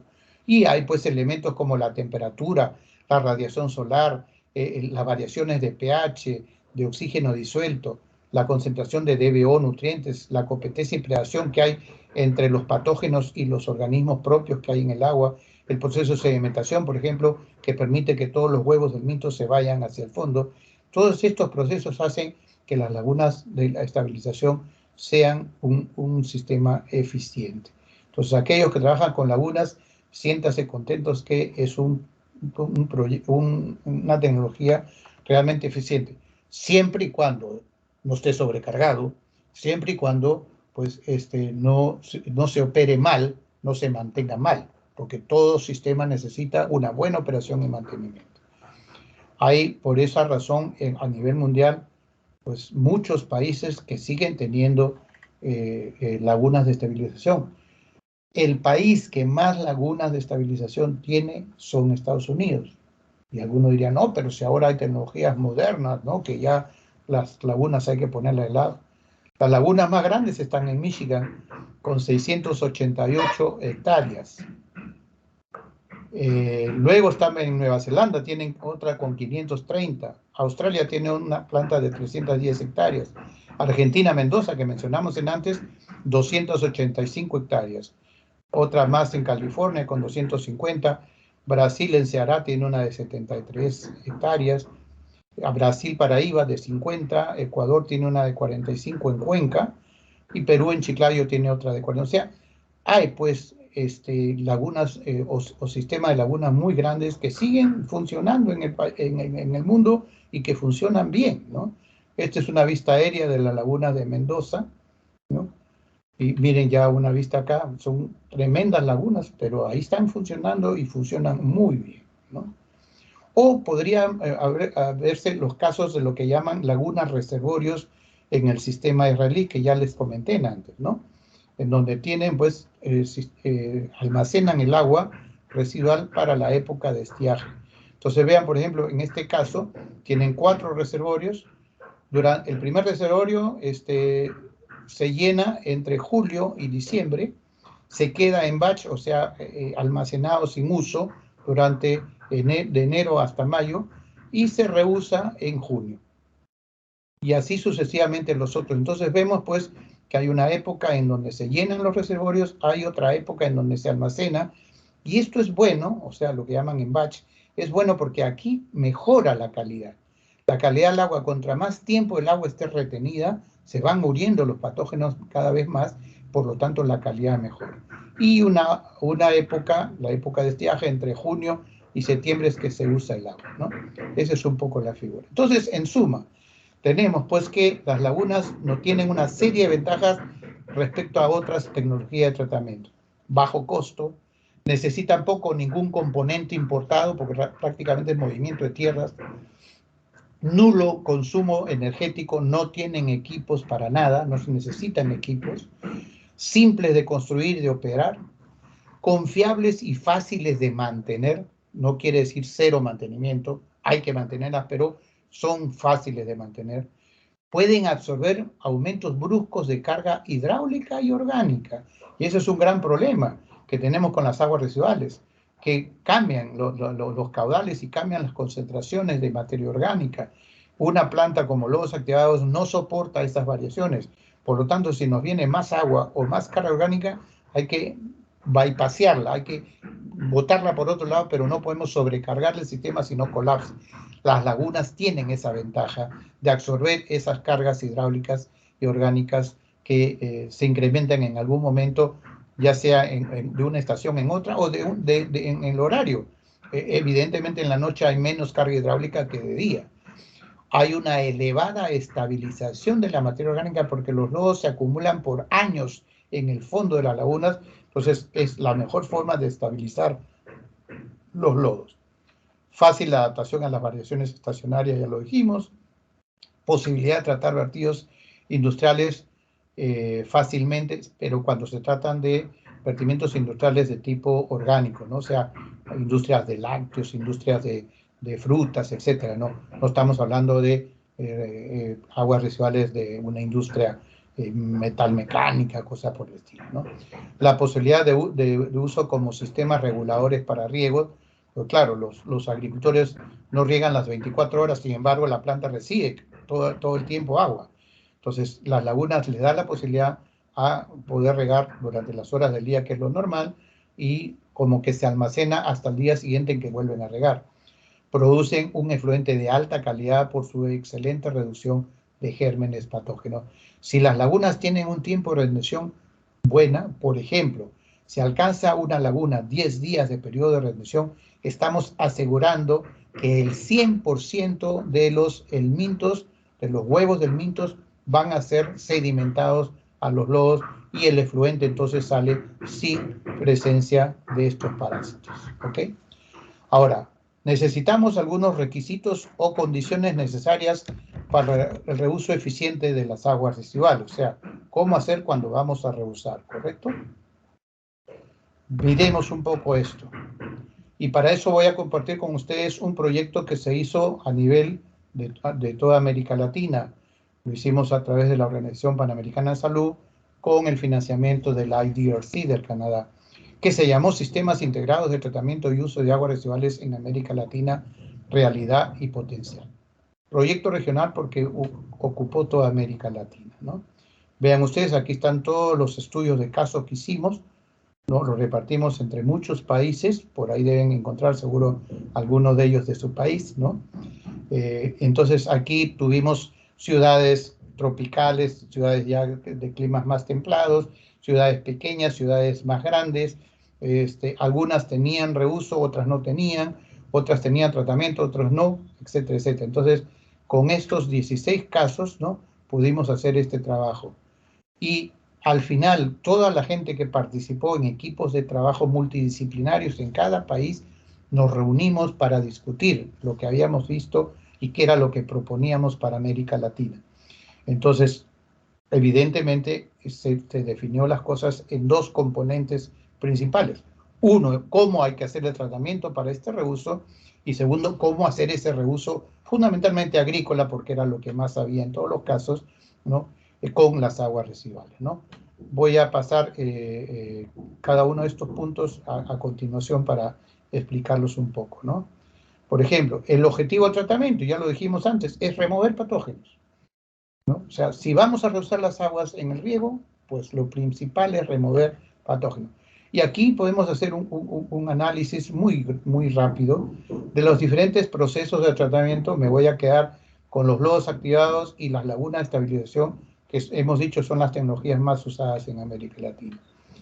Si yo uso lodos activados, estos son los 4 grupos de organismos patógenos que ya hemos visto.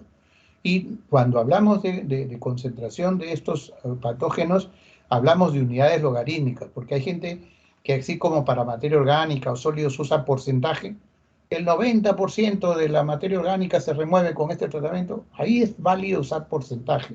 Pero cuando hablamos de gérmenes patógenos, no es bueno, porque ustedes pueden decir 99% de los patógenos son removidos, pero ustedes tienen 100 millones de coliformes fecales, pues si remueven 99% solamente están bajando 2 unidades logarítmicas.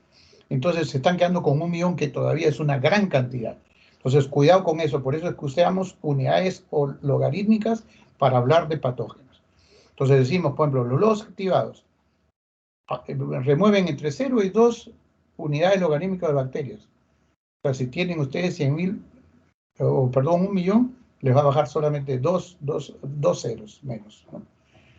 El Mintos de 0 a 2, virus de 0 a 1 y quistes de 0 a 1. O sea, vean ustedes que por su corto periodo de retención, los lodos activados remueven muy pocos patógenos. Por lo tanto, tienen que vincularlo obligatoriamente con un proceso adicional que es la desinfección. Ya con una desinfección, ustedes sí pueden remover de 2 a 6 unidades logarítmicas de bacterias, de 0 a 4 virus. Pero vean, no remueven parásitos. La desinfección no remueve parásitos. Habrá que entrar a otro proceso como la filtración para poder removerlos. ¿Qué pasa con las lagunas? Remueve de 1 a 6 logaritmos de bacterias, de 1 a 3 helmintos, de 1 a 4 virus y de 1 a 4 quistes. O sea, remueven todos estos gérmenes patógenos con facilidad, siempre y cuando le tengamos el periodo de retención suficiente para removerlos. Porque si son cortos periodos de retención, no van a lograr este objetivo. No es porque simplemente entren a la laguna para que automáticamente ustedes remuevan toda esta cantidad, estos 6 logaritmos de bacterias. Cuanto más periodo de retención, vamos a ir alcanzando mayor número de unidades logarítmicas removidas, ¿correcto? Hablan de una tendencia a la descarga cero. Todos los que participaron en este proyecto regional dijeron, lo ideal es que las aguas residuales no vuelvan al recurso hídrico, que no se viertan, no se descarguen en el recurso hídrico, que se aprovechen todas. Entonces, hay una serie de opciones para poder aprovechar. Aquí estamos poniendo solamente un ejemplo, ¿no? Una población de 50.000 habitantes que puede producir unos 100 litros por segundo, necesitará unas 9 hectáreas de lagunas. Se puede usar para producción de forrajes, para acuicultura, hasta para hortalizas si tiene la calidad deseada, para la forestación y una serie de opciones.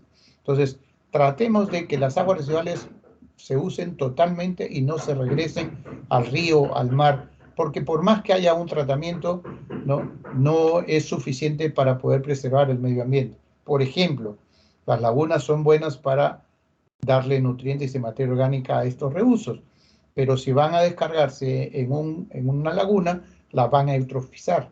Entonces no es tan bueno. Por eso evitemos descargar al ambiente natural y más bien aprovechemos todo el agua. Ahora, algunos me van a decir, pero no siempre es posible. Por ejemplo, en los sitios donde hay una época de lluvias, ¿cómo voy a usar el agua residual si el suelo ya está saturado? Yo no puedo meterle más agua a los campos agrícolas. Bueno, ahí se hace como hacen en Israel. Se almacena el agua en reservorios para usarla precisamente en la época en donde menos agua existe. Vean ustedes, el otro concepto que hablan es elegir áreas algo alejadas y de menor costo, tanto para el tratamiento como para el reuso. Esta es una ciudad al sur de Perú, Tacna, está en un desierto, ¿no? Bueno, la empresa de agua ha construido un conductor de 11 kilómetros hasta la planta de tratamiento que ustedes la ven aquí. Oh, pero tengo que llevar 11 kilómetros de agua. Pues, pero esto es más barato que tratar de hacer una planta dentro de la ciudad o alrededor de la ciudad, en que el costo del terreno, ¿no?, del suelo es muy alto, porque tiene un costo urbano. En cambio, se han ido lejos, a 11 kilómetros, en donde había un desierto que no tenía ningún valor de terreno, y ahí construyeron la planta de tratamiento. Y los agricultores han hecho canales por 9 kilómetros más hasta toda la zona agrícola que están regando con el agua residual tratada en esta planta. Entonces, a eso nos referimos, de que preferible hay que buscar áreas, o sea, terrenos más alejados de la ciudad, en donde podamos hacer tanto el tratamiento como el reuso a un menor costo del terreno, ¿no? Porque también la propia agricultura, si uno quisiera hacer una agricultura en un sitio que es muy caro el terreno, no nos va a ser muy interesante, no va a ser rentable. Entonces, gastar más en la conducción del agua para poder tener un lugar en donde haya suficiente, porque también hay otra cosa. Dicen, lagunas no, porque las lagunas necesito mucha área y tengo que comprar mucho terreno. Bueno, eso es si estás pensando ponerlo junto a la ciudad, pero si lo llevas varios kilómetros más allá, vas a encontrar terrenos más baratos, y si va a ser ahí el reuso, imagínense, aquí tienen ustedes como unas 20 hectáreas de lagunas para casi 2.000 hectáreas de agricultura. Entonces, gastar 20 hectáreas en 2.000 hectáreas, pues no tiene ningún problema. Entonces, cuando miramos con ojos de reuso, esta área para las lagunas, pues es una pequeña porción de lo que vamos a desarrollar para el reuso. Entonces, perfectamente puede estar incluso dentro. Aquí no está dentro por una cuestión de pendiente, para llevar el agua hasta una zona más baja por gravedad y no tener que usar bombeo. Pero en algunos casos podría ser pues que la planta esté aquí en la misma zona de reuso, en la parte más alta, y de ahí se riega la parte agrícola. Entonces, si vamos a habilitar 2.000 hectáreas para reuso, podemos invertir 20 hectáreas para la planta de tratamiento, ¿de acuerdo? También se habla de una gestión más responsable y eficiente en la cuenca, y eso es lo que ahora está hablando el concepto, el enfoque de economía circular. Nosotros tradicionalmente lo que hemos hecho es sacar el agua hacia la ciudad, que tiene prioridad para consumo humano, y cada vez le hemos dejado menos agua al agro. Entonces hay conflictos que se comienzan a dar en muchos sitios. Aquí hemos tenido varios conflictos entre los agricultores y la empresa de agua porque les quita el agua, cada vez tiene menos agua. Y para colmo, la ciudad descarga esas aguas residuales muchas veces sin ningún tratamiento al mismo recurso hídrico. Entonces, el agricultor tiene cada vez menos agua y agua contaminada. Cuando esto puede cambiar fácilmente si entramos a este concepto, en donde, claro, la ciudad cada vez va a usar más agua conforme crezca, pero si estas aguas residuales que genera la ciudad se tratan adecuadamente y se le entregan a los agricultores van a estar contentos porque no les va a faltar agua, además van a tener un agua que tiene nutrientes, que les va a ahorrar el costo de fertilización. Entonces, esto ya es un enfoque que permite integrarnos a las demás actividades y evitar los conflictos que ahora se generan por esa competencia por el recurso hídrico, ¿correcto? Y ya hemos dicho, no vamos a entrar al detalle, de que para eso, para hacer un buen tratamiento que entregue el agua a los agricultores, tenemos que usar estas directrices sanitarias de la OMS para que esa agua alcance la calidad de acuerdo al tipo de reuso que se está haciendo. También se habló en estos componentes de que debe haber un aprovechamiento de la materia orgánica y los nutrientes, algo que no se puede usar si es que vamos a descargar en un río o en un lago o en el mar. Entonces aquí les pongo un ejemplo de lo que nosotros investigamos en las experiencias de reuso que hicieron en esta misma ciudad de Tacna que ya les he comentado. Para estos cultivos, alfalfa, maíz, trigo, cebada, avena, forraje, tomate y aquí, ¿no? Chile le dicen ustedes en algunos sitios, vimos cuánto era lo que producían en toneladas por hectárea estos cultivos cuando se usan aguas residuales tratadas y solo aguas residuales tratadas, y comparamos en sitios cercanos donde los agricultores producían los mismos cultivos con agua de pozo, o sea, sacaban del agua subterránea, bombeaban, costo por bombeo, y además tenían que usar fertilizantes químicos. Aún cuando usaban fertilizantes químicos, vean que en todos los casos la producción de toneladas por hectárea fue menor que lo que conseguían los agricultores usando las aguas residuales tratadas. Vamos a poner el caso del tomate. Aquí tenemos 35 toneladas versus 18 que usaban los otros. Entonces, si yo en una hectárea saco más cantidad de producto, pues mi producto va a tener un menor costo que lo que les cuesta a estos señores sacarlo al mercado. Entonces, tenemos la posibilidad de sacar productos mejor. ¿Por qué tenemos mayor productividad? Porque las aguas residuales tienen materia orgánica y tienen nutrientes que van con el agua. Uno de los adelantos importantes en la agricultura, y que lo hizo los israelitas, es incorporar el fertilizante en el agua que se entrega al cultivo día tras día. Antes, como se hace en muchos países de ustedes o el mío, ¿no? Los fertilizantes se echan al suelo. Y bueno, cuando se riega, se disuelve y lo captan las plantas. Aquí no. Cada vez que regamos, estamos entregando nutrientes. Entonces, por esa razón, estos cultivos son mejor alimentados que estos de aquí, en donde el fertilizante se aplica en el suelo y que la mayor parte del fertilizante se pierde. Se pierde por evaporación o por infiltración. Entonces, Por esa razón, estos productores tienen una mayor productividad que los que no usan agua residual. Entonces, vean ustedes esa ventaja. Esto nos lleva a una conclusión importante. No, pero que en mi zona hay, la gente usa agua de canal que viene del río porque nosotros tenemos agua. Bueno, hemos visto que en la mayoría de los sitios donde hay plantas de tratamiento de aguas residuales, los agricultores que tienen la opción de usar agua de río, prefieren usar las aguas residuales porque ellos se han dado cuenta que tienen nutrientes que les favorece la producción y les reduce el costo por fertilización, ¿correcto? Esto solamente para que vean, y eso lo tendrían que hacer en sus propios países. Hicimos con el Banco Mundial un cálculo de qué pasaría con usar las aguas residuales de todo el Perú, ¿no? Lo actual, lo que se produciría 2015, que ya lo pasamos, y al 2013. Vean ustedes en dólares, ¿no? Estamos hablando que al 2030 las aguas residuales van a contener nutrientes que tienen un valor de casi 110 millones de dólares. Que eso normalmente lo estamos perdiendo por descargarlo al mar, lo descargamos a los ríos, cuando esto podría usarse para la agricultura. Vuelvo a repetir, en una época en donde los fertilizantes se han puesto tan elevados, donde cada vez va a haber menos disponibilidad de fertilizantes, estos nutrientes debemos de aprovecharlo. Es una obligación para nosotros utilizarlos. Y por último, habían hablado sobre la creación de entornos ecológicos. Nosotros es una palabra, un concepto muy peruano, pero lo que se refiere es a desarrollar bosques y áreas verdes en las ciudades o alrededor de las ciudades, ¿no?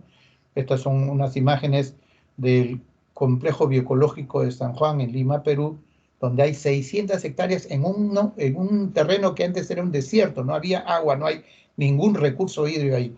Gracias a las aguas residuales hemos desarrollado 600 hectáreas y es lo que diríamos un oasis en el desierto, ¿no? Y lo pongo como ejemplo porque fue el primero, se hizo en 1964 este proyecto y fue creciendo progresivamente. Creo que es el más antiguo en América Latina, salvo el caso de Mezquital en México, que sí sé que viene desde 1904 o 5, creo, ¿no? Y algo que también se menciona es el empleo, o sea, la generación de empleo y de alimentos seguros. Las aguas residuales también permiten eso. ¿Por qué? Porque nosotros vamos a desarrollar estos proyectos de reuso cerca a la ciudad.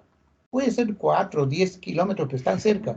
No tenemos que traer, como ocurre acá, por ejemplo, nosotros nos abastecemos en Lima desde los Andes, y son cientos de kilómetros que vienen los camiones para entregar el producto a los mercados de Lima. Esto estaría a 10, a 5, a 4 kilómetros, o sea, prácticamente está junto a la ciudad, ¿no? Entonces, hay una seguridad en entregar productos, pero además es generador de empleos.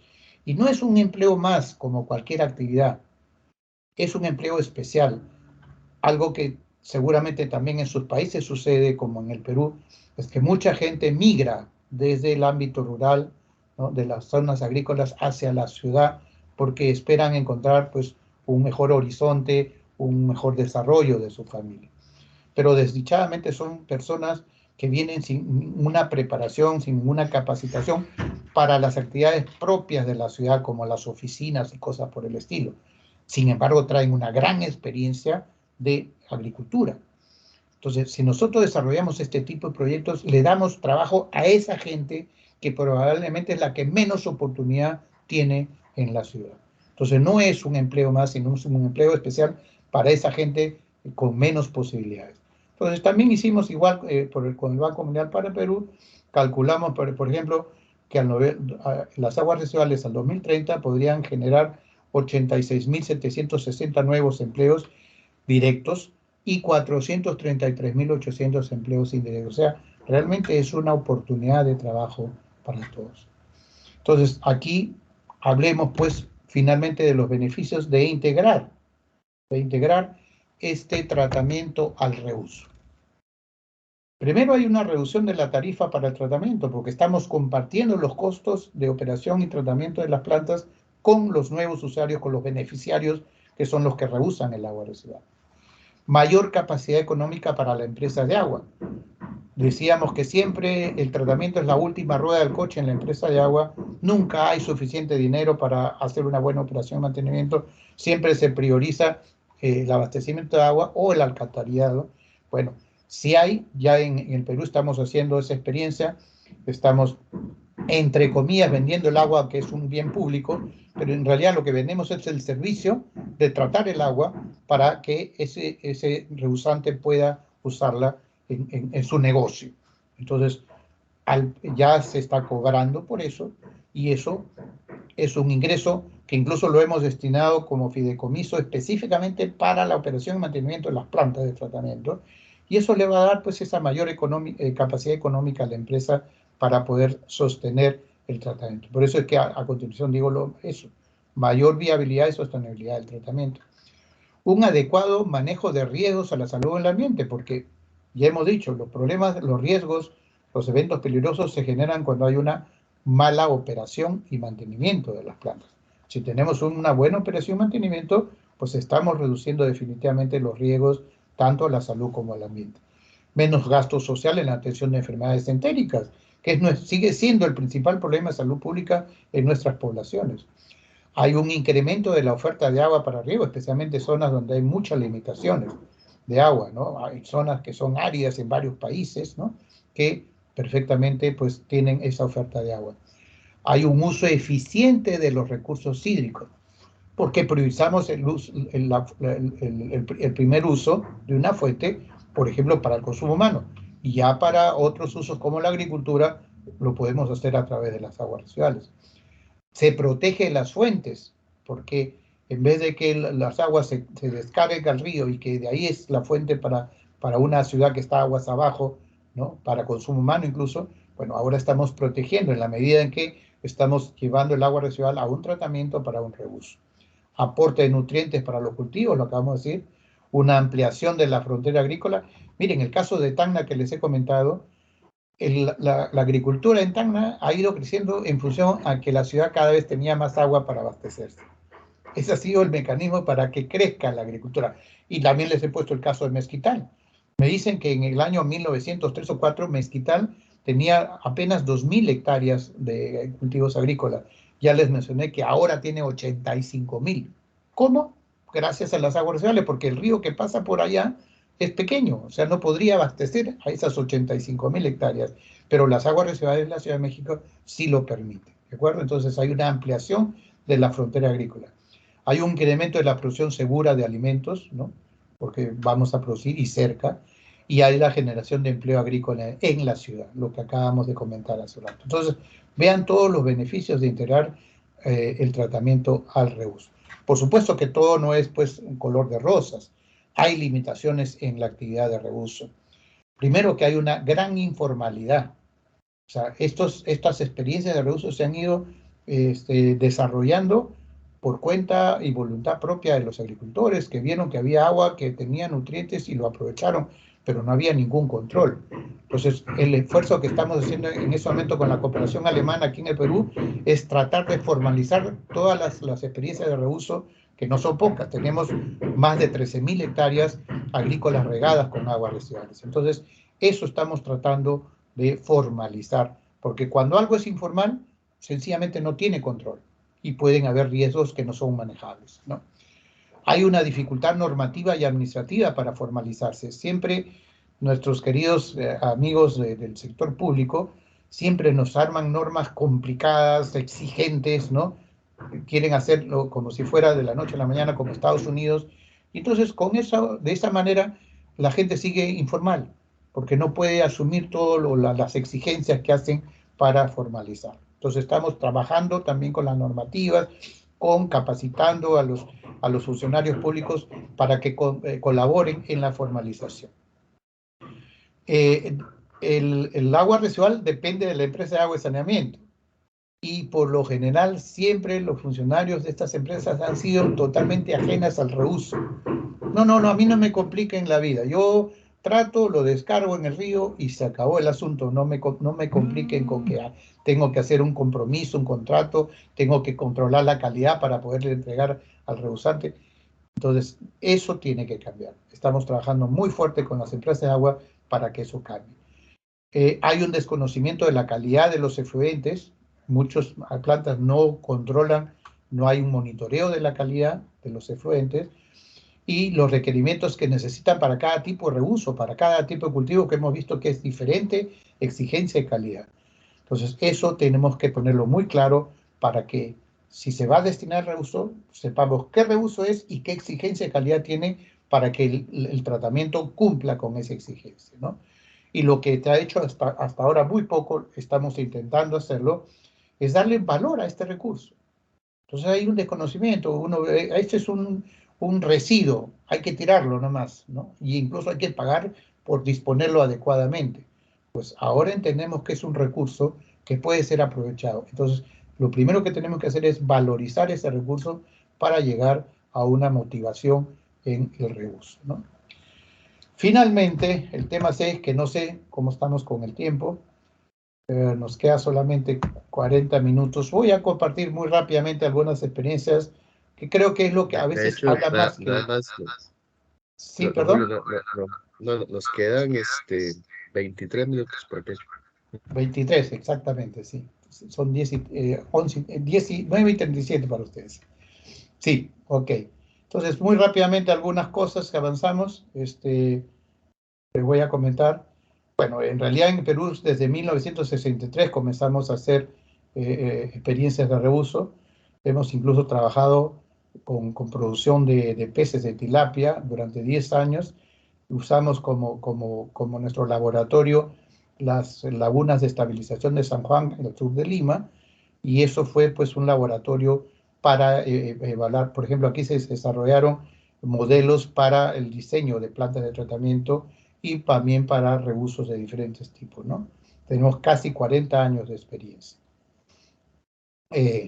Tenemos pues lo de Tacna, que también fue lo segundo que se hizo, y vean ustedes lo que yo quiero resaltar aquí, es que aquí tienen ustedes una serie de cultivos, que ya antes les mencioné, de tuna, no sé si conocen la tuna,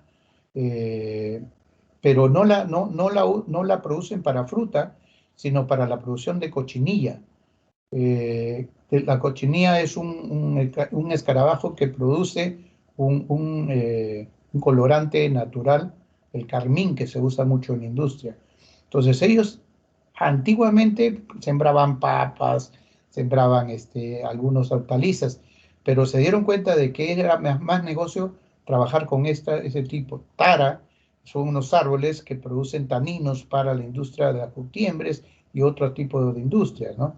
Olivos también producen, maíz forraje, o sea, para el ganado y otros más, ¿no? También han desarrollado un entorno verde, por aquí esto que está en color rosado, para que la gente vaya los fines de semana a un sitio de esparcimiento. Como es toda una zona de desierto, pues no es como ustedes que tienen bosque por todos lados. Aquí hay un desierto que no hay bosques y la gente necesita un entorno para poder ir.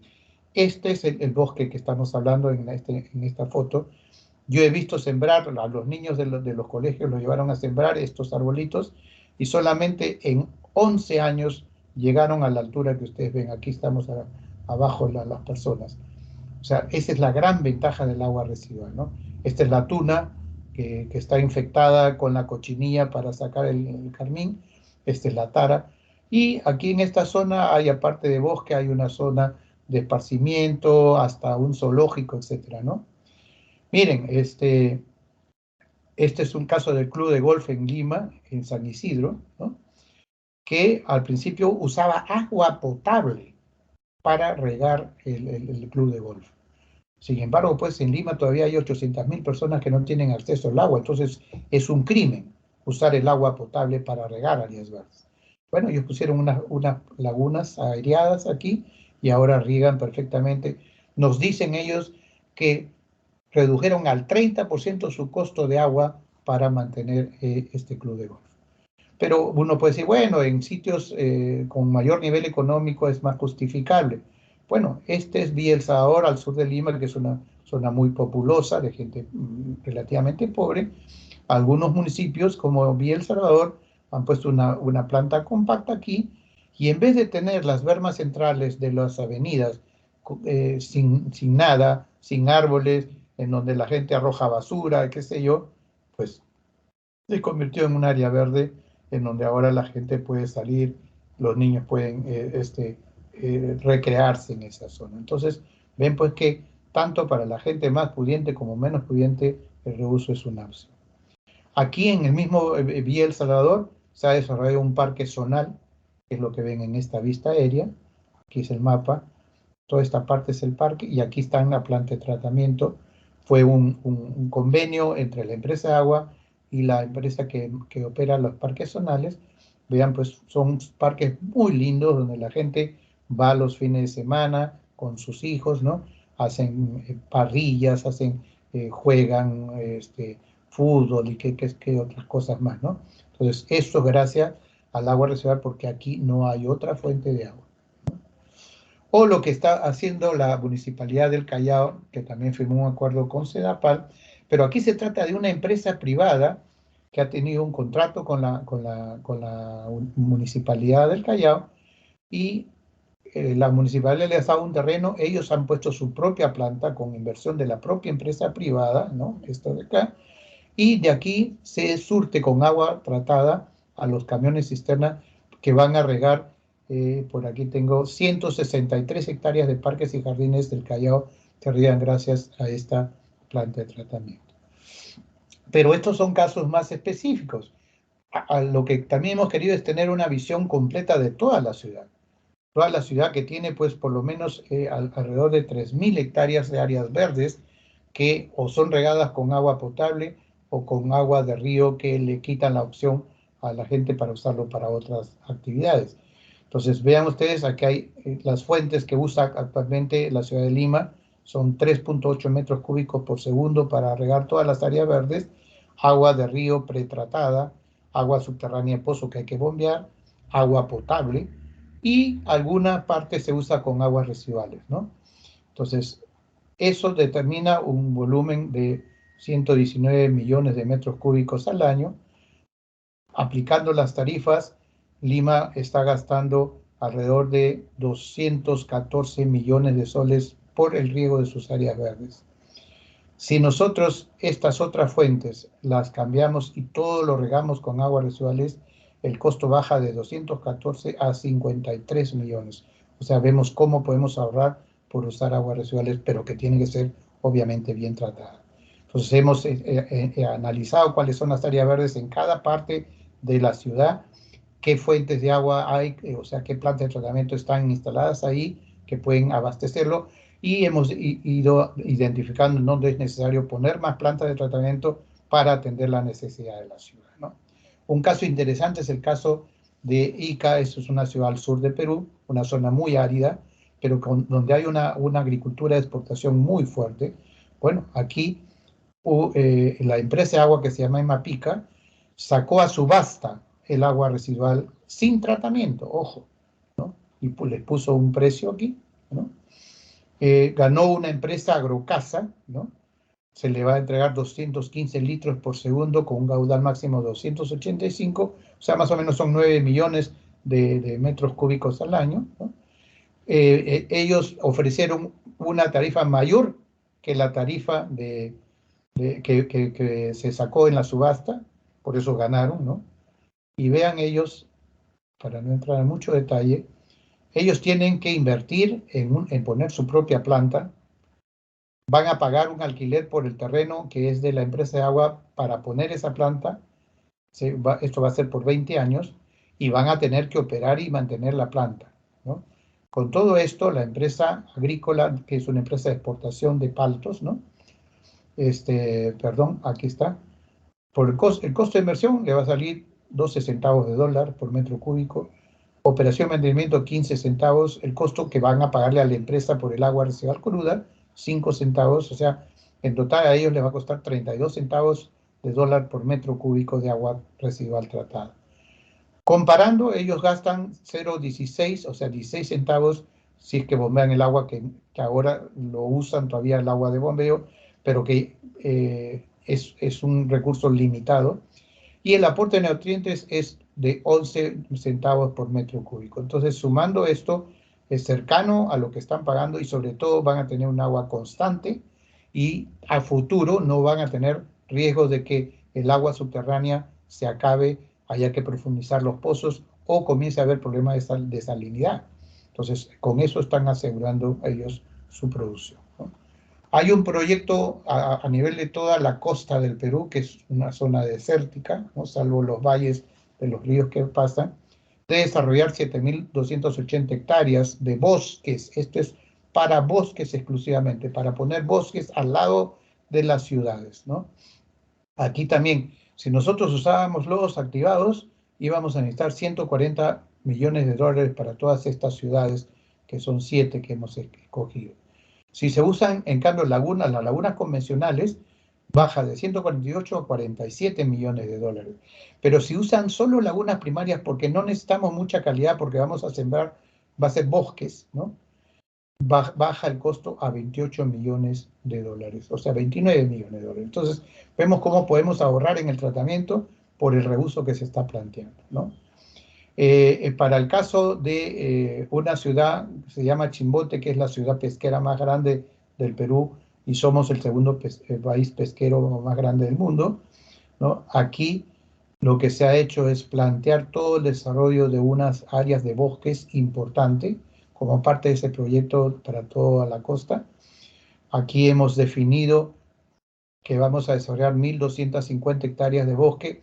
Algunos bosques son productivos, o sea, es para sacar dinero con el bosque, ¿no?, de eucalipto, tara, de palma, datilera, etcétera, etcétera. Y también hay un bosque metropolitano para darle servicio a la gente de la ciudad, para que puedan ellos ir en forma a distraerse los fines de semana. Hemos hecho un análisis de costos en donde hemos incluido pagar por el agua tratada, y también vamos a usar los lodos, los biosólidos que se generen. Entonces, aún pagando por el agua, los lodos, y pagando también por el mantenimiento del área del parque metropolitano, nos sale una rentabilidad bastante interesante. O sea, un valor actual neto de 11.800.000, una tasa interna de retorno de casi 39%. Y lo que se va a pagar por el agua y por el lodo prácticamente va a cubrir todos los costos de operación y mantenimiento de la nueva planta de tratamiento que se va a poner en esa ciudad. Para terminar, en sitios donde se descargan las aguas al río, se contamina esa fuente de agua y luego esa agua es captada para la agricultura. Hicimos un trabajo con el Centro Internacional de la Papa y el Instituto de Investigación Agropecuaria de España, y evaluamos, esto es al este de Lima, en la parte más alta, donde hay todo el desarrollo de hortalizas, de agricultura de hortalizas. Comenzamos a monitorear la calidad del agua en términos de coliformes fecales y encontramos que toda esta agua estaba contaminada, ya venía contaminada por el río, porque hay descargas de aguas residuales en la parte más alta del río. Entonces, prácticamente nos dimos con la sorpresa de que la mayor parte de las hortalizas que se producen ahí, que van a la ciudad de Lima, están contaminadas con patógenos. Por eso construimos reservorios, que no es una laguna de estabilización propiamente dicha, pero son reservorios que aquí se mantiene el agua por lo menos por 7 días antes de regarse. Antes ellos tomaban el agua directamente del canal, ahora este canal llena semanalmente este reservorio y de ahí riegan los agricultores sus campos agrícolas. ¿Qué conseguimos? Que en el caso, por ejemplo, de coliformes fecales, el agua que viene por los canales tiene siempre más de 1.000 coliformes fecales, es esta línea azul.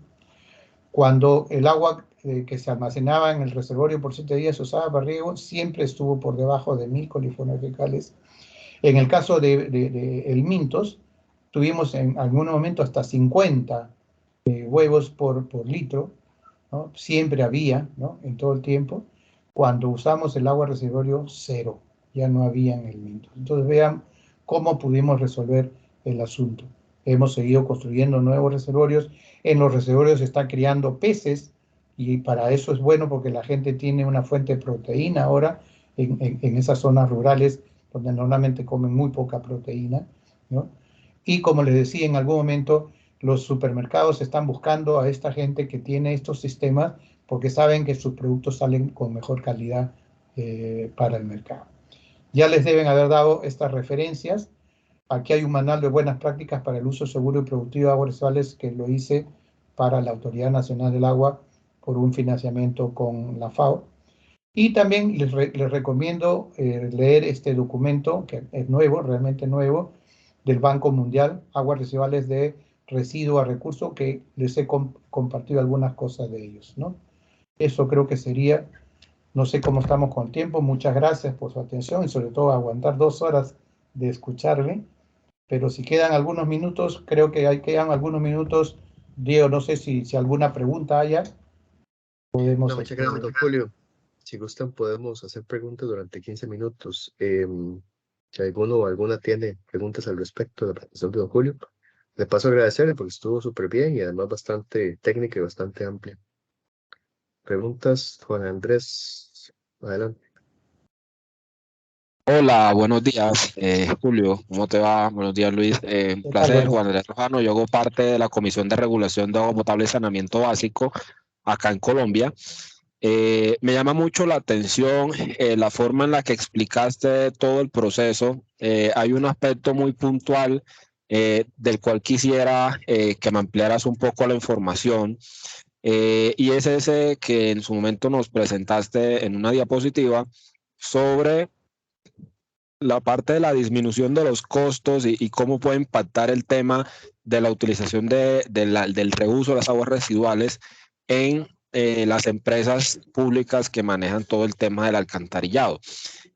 Acá en Colombia, digamos, siempre una de las más limitantes que hemos tenido en el proceso es el tema de que, y pues como lo alcanzaste a mencionar, digamos, el agua acá como tal no se puede vender, sino que se vende es el servicio como tal.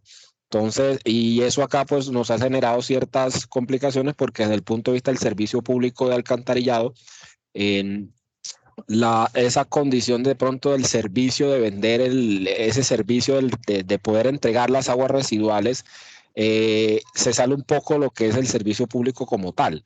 Pero igual siempre hemos tenido muy presente esos aspectos de, bueno, si un prestador X puede entregar sus aguas residuales, esa parte, ¿cómo impactaría en la tarifa? Y digamos que ahorita mismo estamos en ese proceso de análisis y quería que nos comentaras un poquito más sobre esa presentación, esa diapositiva pues, que nos mostraste. Te escuché hablar de algo sobre un fideicomiso, cómo funciona esa estrategia, como para ver qué tan símil podemos realizar ese proceso acá en Colombia. Muchas gracias, Julio.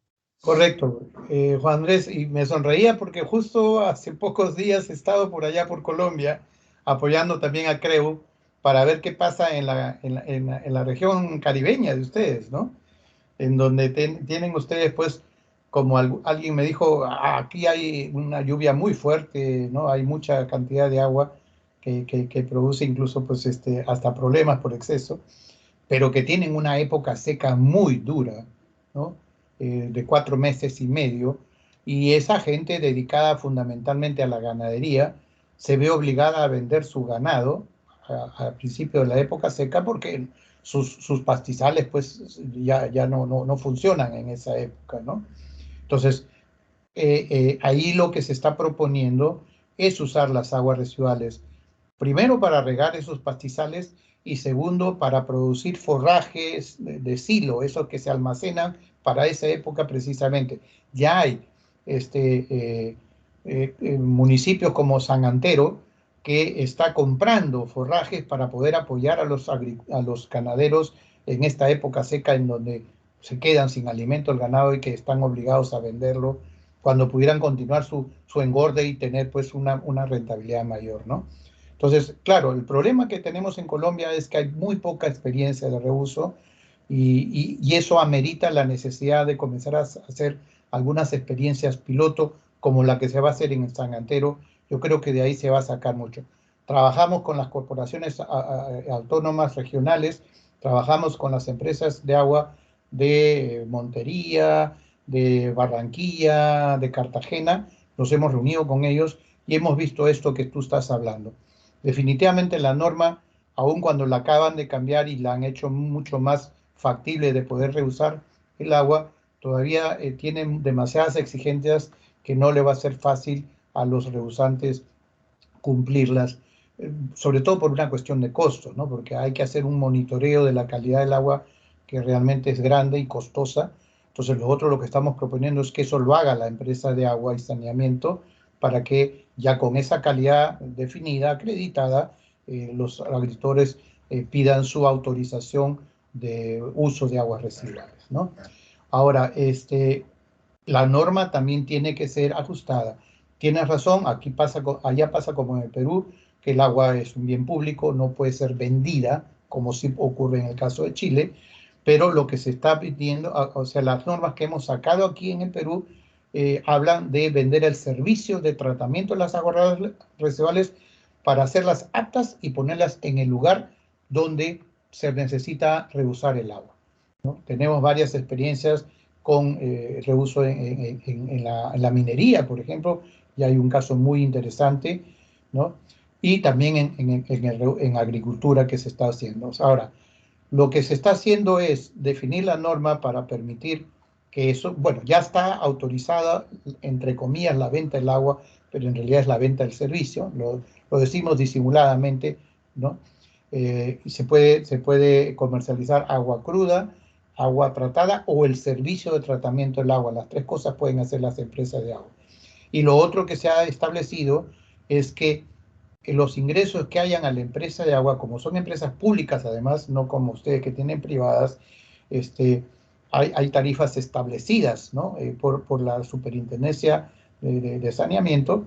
Por lo tanto, un ingreso adicional era complicado, ¿no? Porque tendría pues que recortarse la tarifa que se cobra en la ciudad para poder incorporar esos ingresos. Pero lo que se ha llegado con la SUNAS, con esta superintendencia, es el que va a ingresar ese dinero exclusivamente a una cuenta especial de la empresa de agua y saneamiento que puede ser solo destinada para la operación y mantenimiento de la planta de tratamiento que se está beneficiando con esa comercialización del agua. Eso es más o menos lo que hemos planteado.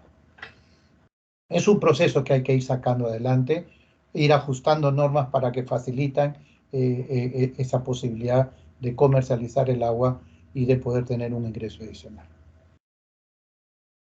Bien. Vale, Julio, muchas gracias. No, qué ocurrencia, encantado. No sé si da para una pregunta más, Diego. Sí, si alguno o alguno tiene una pregunta adicional para don Julio. Yo creo que ya los aburrí más bien. No, Julio, estuvo súper bien. Bueno, si no hay más preguntas, ha sido un gusto estar con ustedes, compartir nuestras experiencias. Bueno, ahí está, Karen acaba de levantar la mano. Ok. Buenos días, Julio, Luis Diego, también Karen López, también de la Comisión de Regulación de Agua Potable y Saneamiento Básico de Colombia. ¿Qué tal, Karen? ¿Cómo estás? Bien, gracias. Me pareció también muy interesante el tema de, por ejemplo, cuando mostrabas el ejemplo de exportación de alcachofa con Correcto. reuso de aguas residuales. Ahí lo que estamos viendo un poco en algún momento con el Ministerio de Ambiente, que es el que hace la norma de reuso de aguas residuales, es que hay un tema de medidas sanitarias y fitosanitarias para exportación.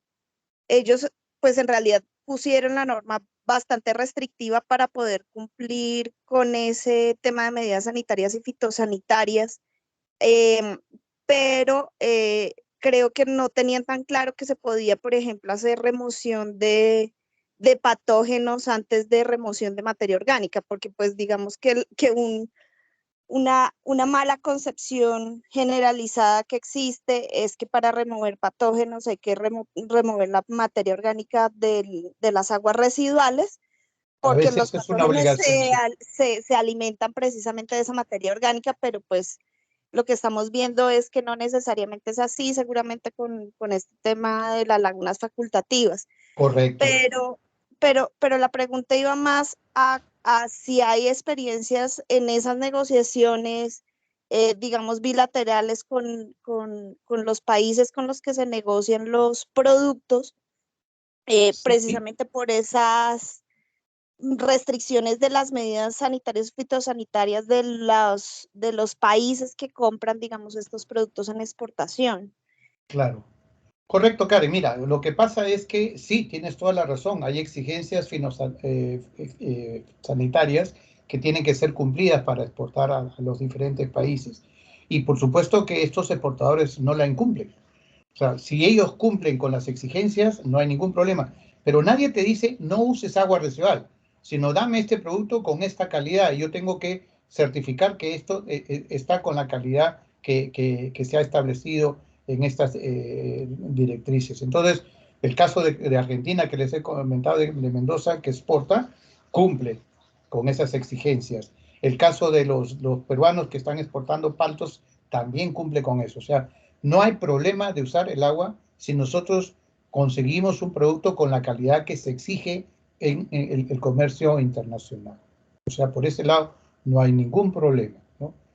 Por supuesto que ellos, si saben que van a usar aguas residuales, seguramente van a ser más exigentes en monitorear que la calidad no sea quebrada en ningún momento, pero o sea, tenemos que asegurar desde el tratamiento que no vamos a tener problemas. Y fundamentalmente eso está vinculado al tema sanitario, o sea, al tema de patógenos, que lo podemos perfectamente, aun cuando usemos lodos activados, que no es lo que yo preferentemente recomiendo, pero que a veces es necesario o es lo que hay, ¿no? Ahí habrá que poner una buena desinfección. Incluso recomiendo que no sea cloración, sino ultravioleta, para que no tenga un impacto negativo en el reuso, en la flora del suelo. Y tendrá que ponerse, por ejemplo, nosotros ya estamos para Chimbote estamos poniendo ultrafiltración. Con ultrafiltración estamos asegurando que todos los parásitos los vamos a remover sin ningún problema. Una laguna lo hace más naturalmente, pero no hay lagunas en todos sitios, aunque en muchos sitios sí. Entonces, eso hay que tenerlo presente. El tratamiento tiene que asegurarnos que no vamos a quebrar con esas exigencias del mercado internacional. Y si demostramos y ellos verifican, monitorean que el producto está con la calidad, no hay ninguna observación para que no dejen entrar esos productos a los mercados internacionales. ¿Ok? Creo que ya nos pasamos, Diego, ¿no? Perfecto, bueno, muchas gracias a todos, muchas gracias a todas. Don Julio también, muchas gracias por la presentación, a los participantes y Encantado. bueno, nos seguimos viendo próximamente. Muy Saludos a buenos días todos. para todos. Hasta luego.